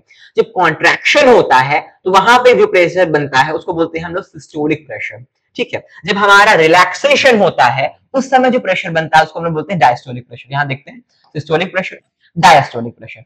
अब ये क्या है, इसको हम लोग एमएम ऑफ एजी से मेजर करते हैं। स्फैग्मोमैनोमीटर क्या है, एमएम ऑफ एजी से मेजर करता है। ठीक है, तो अब सिस्टोलिक प्रेशर जब कॉन्ट्रैक्शन होगा तो 120 एमएम ऑफ एजी जो है वो क्या है, 120 एमएम एजी जो है वो एक नेचुरल है। ठीक है, नेचुरली आपका इतना होना चाहिए। डायस्टोलिक प्रेशर हुआ तो क्या होगा, 80 एमएम ऑफ एजी होना चाहिए। लेकिन कभी कभी क्या होता है, कुछ कारणों से किसी की बीपी ब्लड प्रेशर बढ़ जाता है जिसको हम लोग हाइपरटेंशन बोलते हैं। इस केस में क्या होता है कि उनका जो है प्रेशर वो बढ़ करके आपका 150 mm of Hg systolic blood pressure और 90 mm ऑफ Hg उनका डायस्टोलिक ब्लड प्रेशर हो जाता है। इस केस को हम बोलते हैं हाइपरटेंशन, ये हाई बीपी है। ठीक है, और क्या होता है, किसी किसी का जो है बीपी लो हो जाता है, आपने सुना हो कि बीपी लो हो गया, उसमें क्या होता है, उसको हाइपोटेंशन बोलते हैं। उसमें सिस्टोलिक ब्लड प्रेशर जो है 110 mm ऑफ Hg, और जो आपका डायस्टोलिक प्रेशर है, कॉन्ट्रैक्शन पे जो प्रेशर होना चाहिए वो 70 mm ऑफ Hg हो जाता है। इस केस को हम बोलते हैं हाइपोटेंशन, इसको बोलते हैं लो बीपी। ठीक है, अब हमने आपके पढ़ा डिफरेंट टाइप्स जो भी हमने देखे। ठीक है, ब्लड में अब एक और हमारे यहाँ ट्रांसपोर्टेशन का सिस्टम चलता है जिसको हम लिम्फ बोलते हैं। लिम्फ के थ्रू भी हमारे यहाँ ट्रांसपोर्टेशन होता है। लिम्फ में क्या होता है, इसमें कोई आरबीसी नहीं प्रेजेंट होती, कोई रेड ब्लड सेल प्रेजेंट नहीं होती, इसमें कोई प्लेटलेट्स प्रेजेंट नहीं होती। ये क्या होता है कि हमारे टिश्यू है और वेन्स है, उनके बीच में, टिश्यू और वेन्स के बीच में, टिश्यू और वेन्स के बीच में क्या करता है, मिडिल मैन के रूप में काम करता है। टिश्यू और वेन्स के बीच में क्या करता है, मिडिल मैन के रूप में काम करता है और इसमें काम करता है। ठीक है, उसके बीच में ट्रांसपोर्टेशन करता है। ये क्या करता है कि हमारे जो टिश्यू सिक्रेशन है, जो डायरेक्टली ब्लड में नहीं डाल सकते, ठीक है, उसको क्या करता है, वो टिश्यू से उठा करके वेन्स में डालने का काम करता है, ठीक है। इसमें आपके हार्मोन्स आ जाएंगे, प्लाज्मा प्रोटीन आ जाएंगे, फैट हो जाएंगे, जो आपके इंटेस्टाइन, आपने विलाई में देखा होगा, विलाई में जब फैट का एब्जॉर्प्शन होता है वो क्या कहता है, लिम्फ्स के थ्रू होता है, ठीक है। कैपिलरी के बीच में आपने देखा था, हमने एक्सप्लेन किया था। अब यहाँ पे देखते हैं कि ये क्या करता है कि वेस्ट प्रोजेक्ट को भी क्या है हम ट्रांसपोर्ट करता है, ठीक है। तो लिम्फ मिडिल मैन है, इसके बीच का, टिश्यूज के बीच का, टिश्यू और हमारे वीन्स के बीच का क्या है, ये मिडिल मैन है, इसको बोलते हैं हम लोग लिम्फ। ये क्या है, पेल येलो इन कलर है, और ये क्या है, सेमी ट्रांसपेरेंट है। तो ये इसकी फीचर्स हैं, ठीक है, तो इसको याद रखिएगा। हार्मोन के ट्रांसपोर्ट में और प्लाज्मा प्रोटीन के ट्रांसपोर्ट में, जो प्लाज्मा प्रोटीन हमारे लिवर से आते हैं उसके ट्रांसपोर्ट में, और ये फैट जो हमारा विलाई एब्जॉर्ब कर रहा था आपके स्मॉल इंटेस्टाइन में, उसको भी ये एब्जॉर्ब करता है, और इसके ट्रांसपोर्ट में किसमें, वीन्स में डालने के लिए, पोर्टल सिस्टम में डालने के लिए ये लिम्फ का हम इस्तेमाल करते हैं, इसका यूज किया जाता है। ये पेल येलो इन कलर है और सेमी ट्रांसपोर्ट है। ये क्या करता है, वेस्ट प्रोडक्ट को भी क्या करता है, ये ट्रांसपोर्ट करता है, ठीक है। इसको हम बोलते हैं middle man between blood and tissue. कौन है, लिम्फ। तो एक पूरा लिम्फ का हमारे यहाँ सिस्टम है, लिम्फ नोड्स होते हैं, उसको हम डिटेलिंग में हम हायर क्लासेस में देखेंगे। ट्रांसपोर्टेशन इन प्लांट्स हम देखते हैं, ठीक है। यहाँ पे रूट प्रेशर से जो है, रूट हेड से यहाँ पे वाटर एब्जॉर्प्शन होता है, ठीक है, और यहाँ पे सक्शन प्रेशर लगता है, यहाँ पे कैपिलरिटी लगती है। जब क्या ट्रांसपिरेशन होता है, तो ट्रांसपिरेशन कब होता है, जब हमारे स्टोमेटा जो है, स्टोमेटा में वाटर एंटर करता है गार्ड सेल्स में, वो फूल जाती हैं। आपको कई बार हमने बताया पिछले एपिसोड्स में, अब फूल जाती हैं तो उनका पोर ओपन हो जाता है, उससे क्या होता है, वाटर निकलने लगता है, ठीक है। किससे, मेंटेन करने के लिए प्लांट बॉडी के टेम्परेचर को, मेंटेन करने के लिए टेम्परेचर को of plant body, to maintain temperature of plant body, क्या होता है, इससे स्टोमेटा के थ्रू कुछ वाटर निकलते हैं। किसके लिए निकलते हैं, प्लांट बॉडी को के टेम्परेचर को मेंटेन करने के लिए, ठीक है। इससे क्या होता है कि ट्रांसपीरेशन से क्या होता है, वाटर लॉस हुआ तो एक सक्शन प्रेशर ऊपर लगता है, ठीक है। सक्शन प्रेशर से क्या होता है, कैपिलरिटी जनरेट होती है, और जिससे क्या है, वाटर अराइज होता है आपका नीचे से ऊपर, ठीक है, प्लांट बॉडी के अंदर। अब देखिए, लंबे ट्री हैं, डिफ्यूजन के थ्रू नहीं जा सकता कुछ भी, ठीक है। लंबे लंबे ट्री होते हैं, आप रूट से उठाएं और ऊपर तक आपको पानी भेजना है, तो डिफ्यूजन के थ्रू तो बहुत साल लग जाएंगे। आपको क्या होता है, और जैसे रूट्स में तो हमारे होता नहीं है फोटोसिंथेसिस, रूट्स में फोटोसिंथेसिस नहीं होता। फोटोसिंथेसिस जो होता है, फोटोसिंथेसिस का प्रोसेस हमारे केवल क्या होगा, ग्रीन पार्ट्स में होगा। जो प्लांट के ग्रीन पार्ट्स हैं वहीं पे होता है। रूट्स में ये फोटोसिंथेसिस का प्रोसेस क्या होता है, एब्सेंट होता है, रूट्स में नहीं होता। अब हमें अगर रूट्स को भी काम जीवित रखना है, उसको भी हमें जिंदा रखना है, तो क्या करना है, उसको फूड देना पड़ेगा। अब हम लीफ से लाएं और रूट्स तक दें, बहुत समय लगेगा अगर डिफ्यूजन के थ्रू आए फूड आइटम। तो हम लोगों को क्या, एक वेस्कुलर सिस्टम की जरूरत होती है, जिससे कि हम क्या, जल और फल दोनों का ट्रांसपोर्ट कर सकें, फूड आइटम का और हमारे वाटर आयंस का जो हम ट्रांसपोर्ट कर सकें, उसके लिए हमें एक जो है सिस्टमैटिक वेस्कुलर सिस्टम की आवश्यकता होती है। किसमें, प्लांट बॉडी के अंदर वेस्कुलर सिस्टम की आवश्यकता होती है। तो यहाँ ट्रिक ये क्या है कि जाइलम जो है, जाइलम यहां लिखिए, जल जल जल जाइलम, जाइलम जाइलम क्या करता है, वाटर और मिनरल्स का ट्रांसपोर्ट करेगा। ये फ्लोएम, इसको लिखिए फल, ये क्या करेगा, फूड आइटम का ट्रांसपोर्ट करेगा, ठीक है। तो ये इसको क्या बोलेंगे, एसेंट ऑफ स्टेप बोलते हैं, जो इसमें ट्रांसपोर्टेशन होता है वाटर और मिनरल्स का, और इसे हम क्या बोलते हैं, ट्रांसलोकेशन, जो फ्लोएम में होता है, ठीक है। अब जाइलम और फ्लोएम की फंक्शनिंग और इसके स्ट्रक्चर में हम कुछ डिफरेंसेस देखेंगे। तो क्या होगा, जाइलम और फ्लोएम देखा जाए तो जाइलम में क्या होगा, बस नीचे से ऊपर जाएगा, यूनिडायरेक्शनल जो है, यहाँ क्या है, यूनिडायरेक्शनल है, यूनिडायरेक्शनल है। ट्रांसपोर्ट क्या है, यूनिडायरेक्शनल हो रहा है। यहां क्या हो रहा है, बाई डायरेक्शनल हो रहा है। मतलब यहां से बस नीचे से ऊपर जा रहा है जाइलम में, यहाँ क्या हो रहा है, ऊपर नीचे दोनों जा रहा है, ठीक है। ये देखने वाली बात है। वाटर और मिनरल का ट्रांसपोर्ट क्या होता है, जाइलम से होता है, जल, और ये हमारे फूड आइटम से, वाटर से फूड का ट्रांसपोर्ट किसमें होता है, फ्लोएम, फ्लफल्स में, ठीक है। तो इसमें क्या होता है, two way flow of step होगा, किसमें, फ्लोएम में। सिंगल यूनिडायरेक्शनली बस नीचे से ऊपर जाएगा, वो है जाइलम में। ठीक है, इसमें जो होती है, जो हमारे सेल वॉल्स होती है, सेल वॉल होती है लिग्निन से बनी हुई होती है, लिग्निन की डिपोजिशन होती है यहाँ पे। और लेकिन यहाँ जो है ये बनी होती है किससे, थिन सेल वॉल होगी और सेलुलोज से बनी होगी। यहाँ लिग्निन की डिपोजिशन नहीं होती है, किसके केस में, फ्लोएम के केस में। ठीक है, अब जो होता है कि जो जो सेल्स हैं आपस में से खुली हुई हैं इसमें, ठीक है, इसके इसमें कोई हमारे परफोरेशन नहीं प्रेजेंट है, हमारी कोई छन्नी नहीं प्रेजेंट है, आपने छन्नी देखी होगी, लेकिन जो हमारे फ्लोएम है उनके सेल के एंड वॉल्स में क्या है, परफोरेशन प्रेजेंट होती है, छन्नी जैसा प्रेजेंट होता है। ठीक है, ऐसे ऐसे परफोरेशन जिसमें ऐसे देख लीजिए छन्नी लगी हुई होती है ऐसे। तो ये दोनों के फीचर्स हैं। ठीक है, फ्लोएम क्या करता है, फूड का ट्रांसपोर्ट, जाइलम क्या करता है, जल का ट्रांसपोर्ट। जाइलम क्या है, यूनिडायरेक्शनल, फ्लोएम क्या है, बाई डायरेक्शनल। जाइलम क्या है, इसमें लिग्निन की डिपोजिशन है। फ्लोएम में क्या है, सेलुलोज से जो है थिन सेल वॉल बनी है। फ्लोएम में क्या है, परफोरेशन प्रेजेंट है, छन्नी लगी हुई है। जाइलम में ऐसी कोई छन्नी प्रेजेंट नहीं है। तो आपको आई होप सारा ये ट्रांसपोर्टेशन का सिस्टम समझ में आया होगा। बहुत बहुत थैंक यू। आपके एग्जाम्स के लिए बेस्ट ऑफ लक। इसको आप दोबारा देखिए, रिवाइज कीजिए और आपको जो डाउट्स हो आप कमेंट में लिखिए।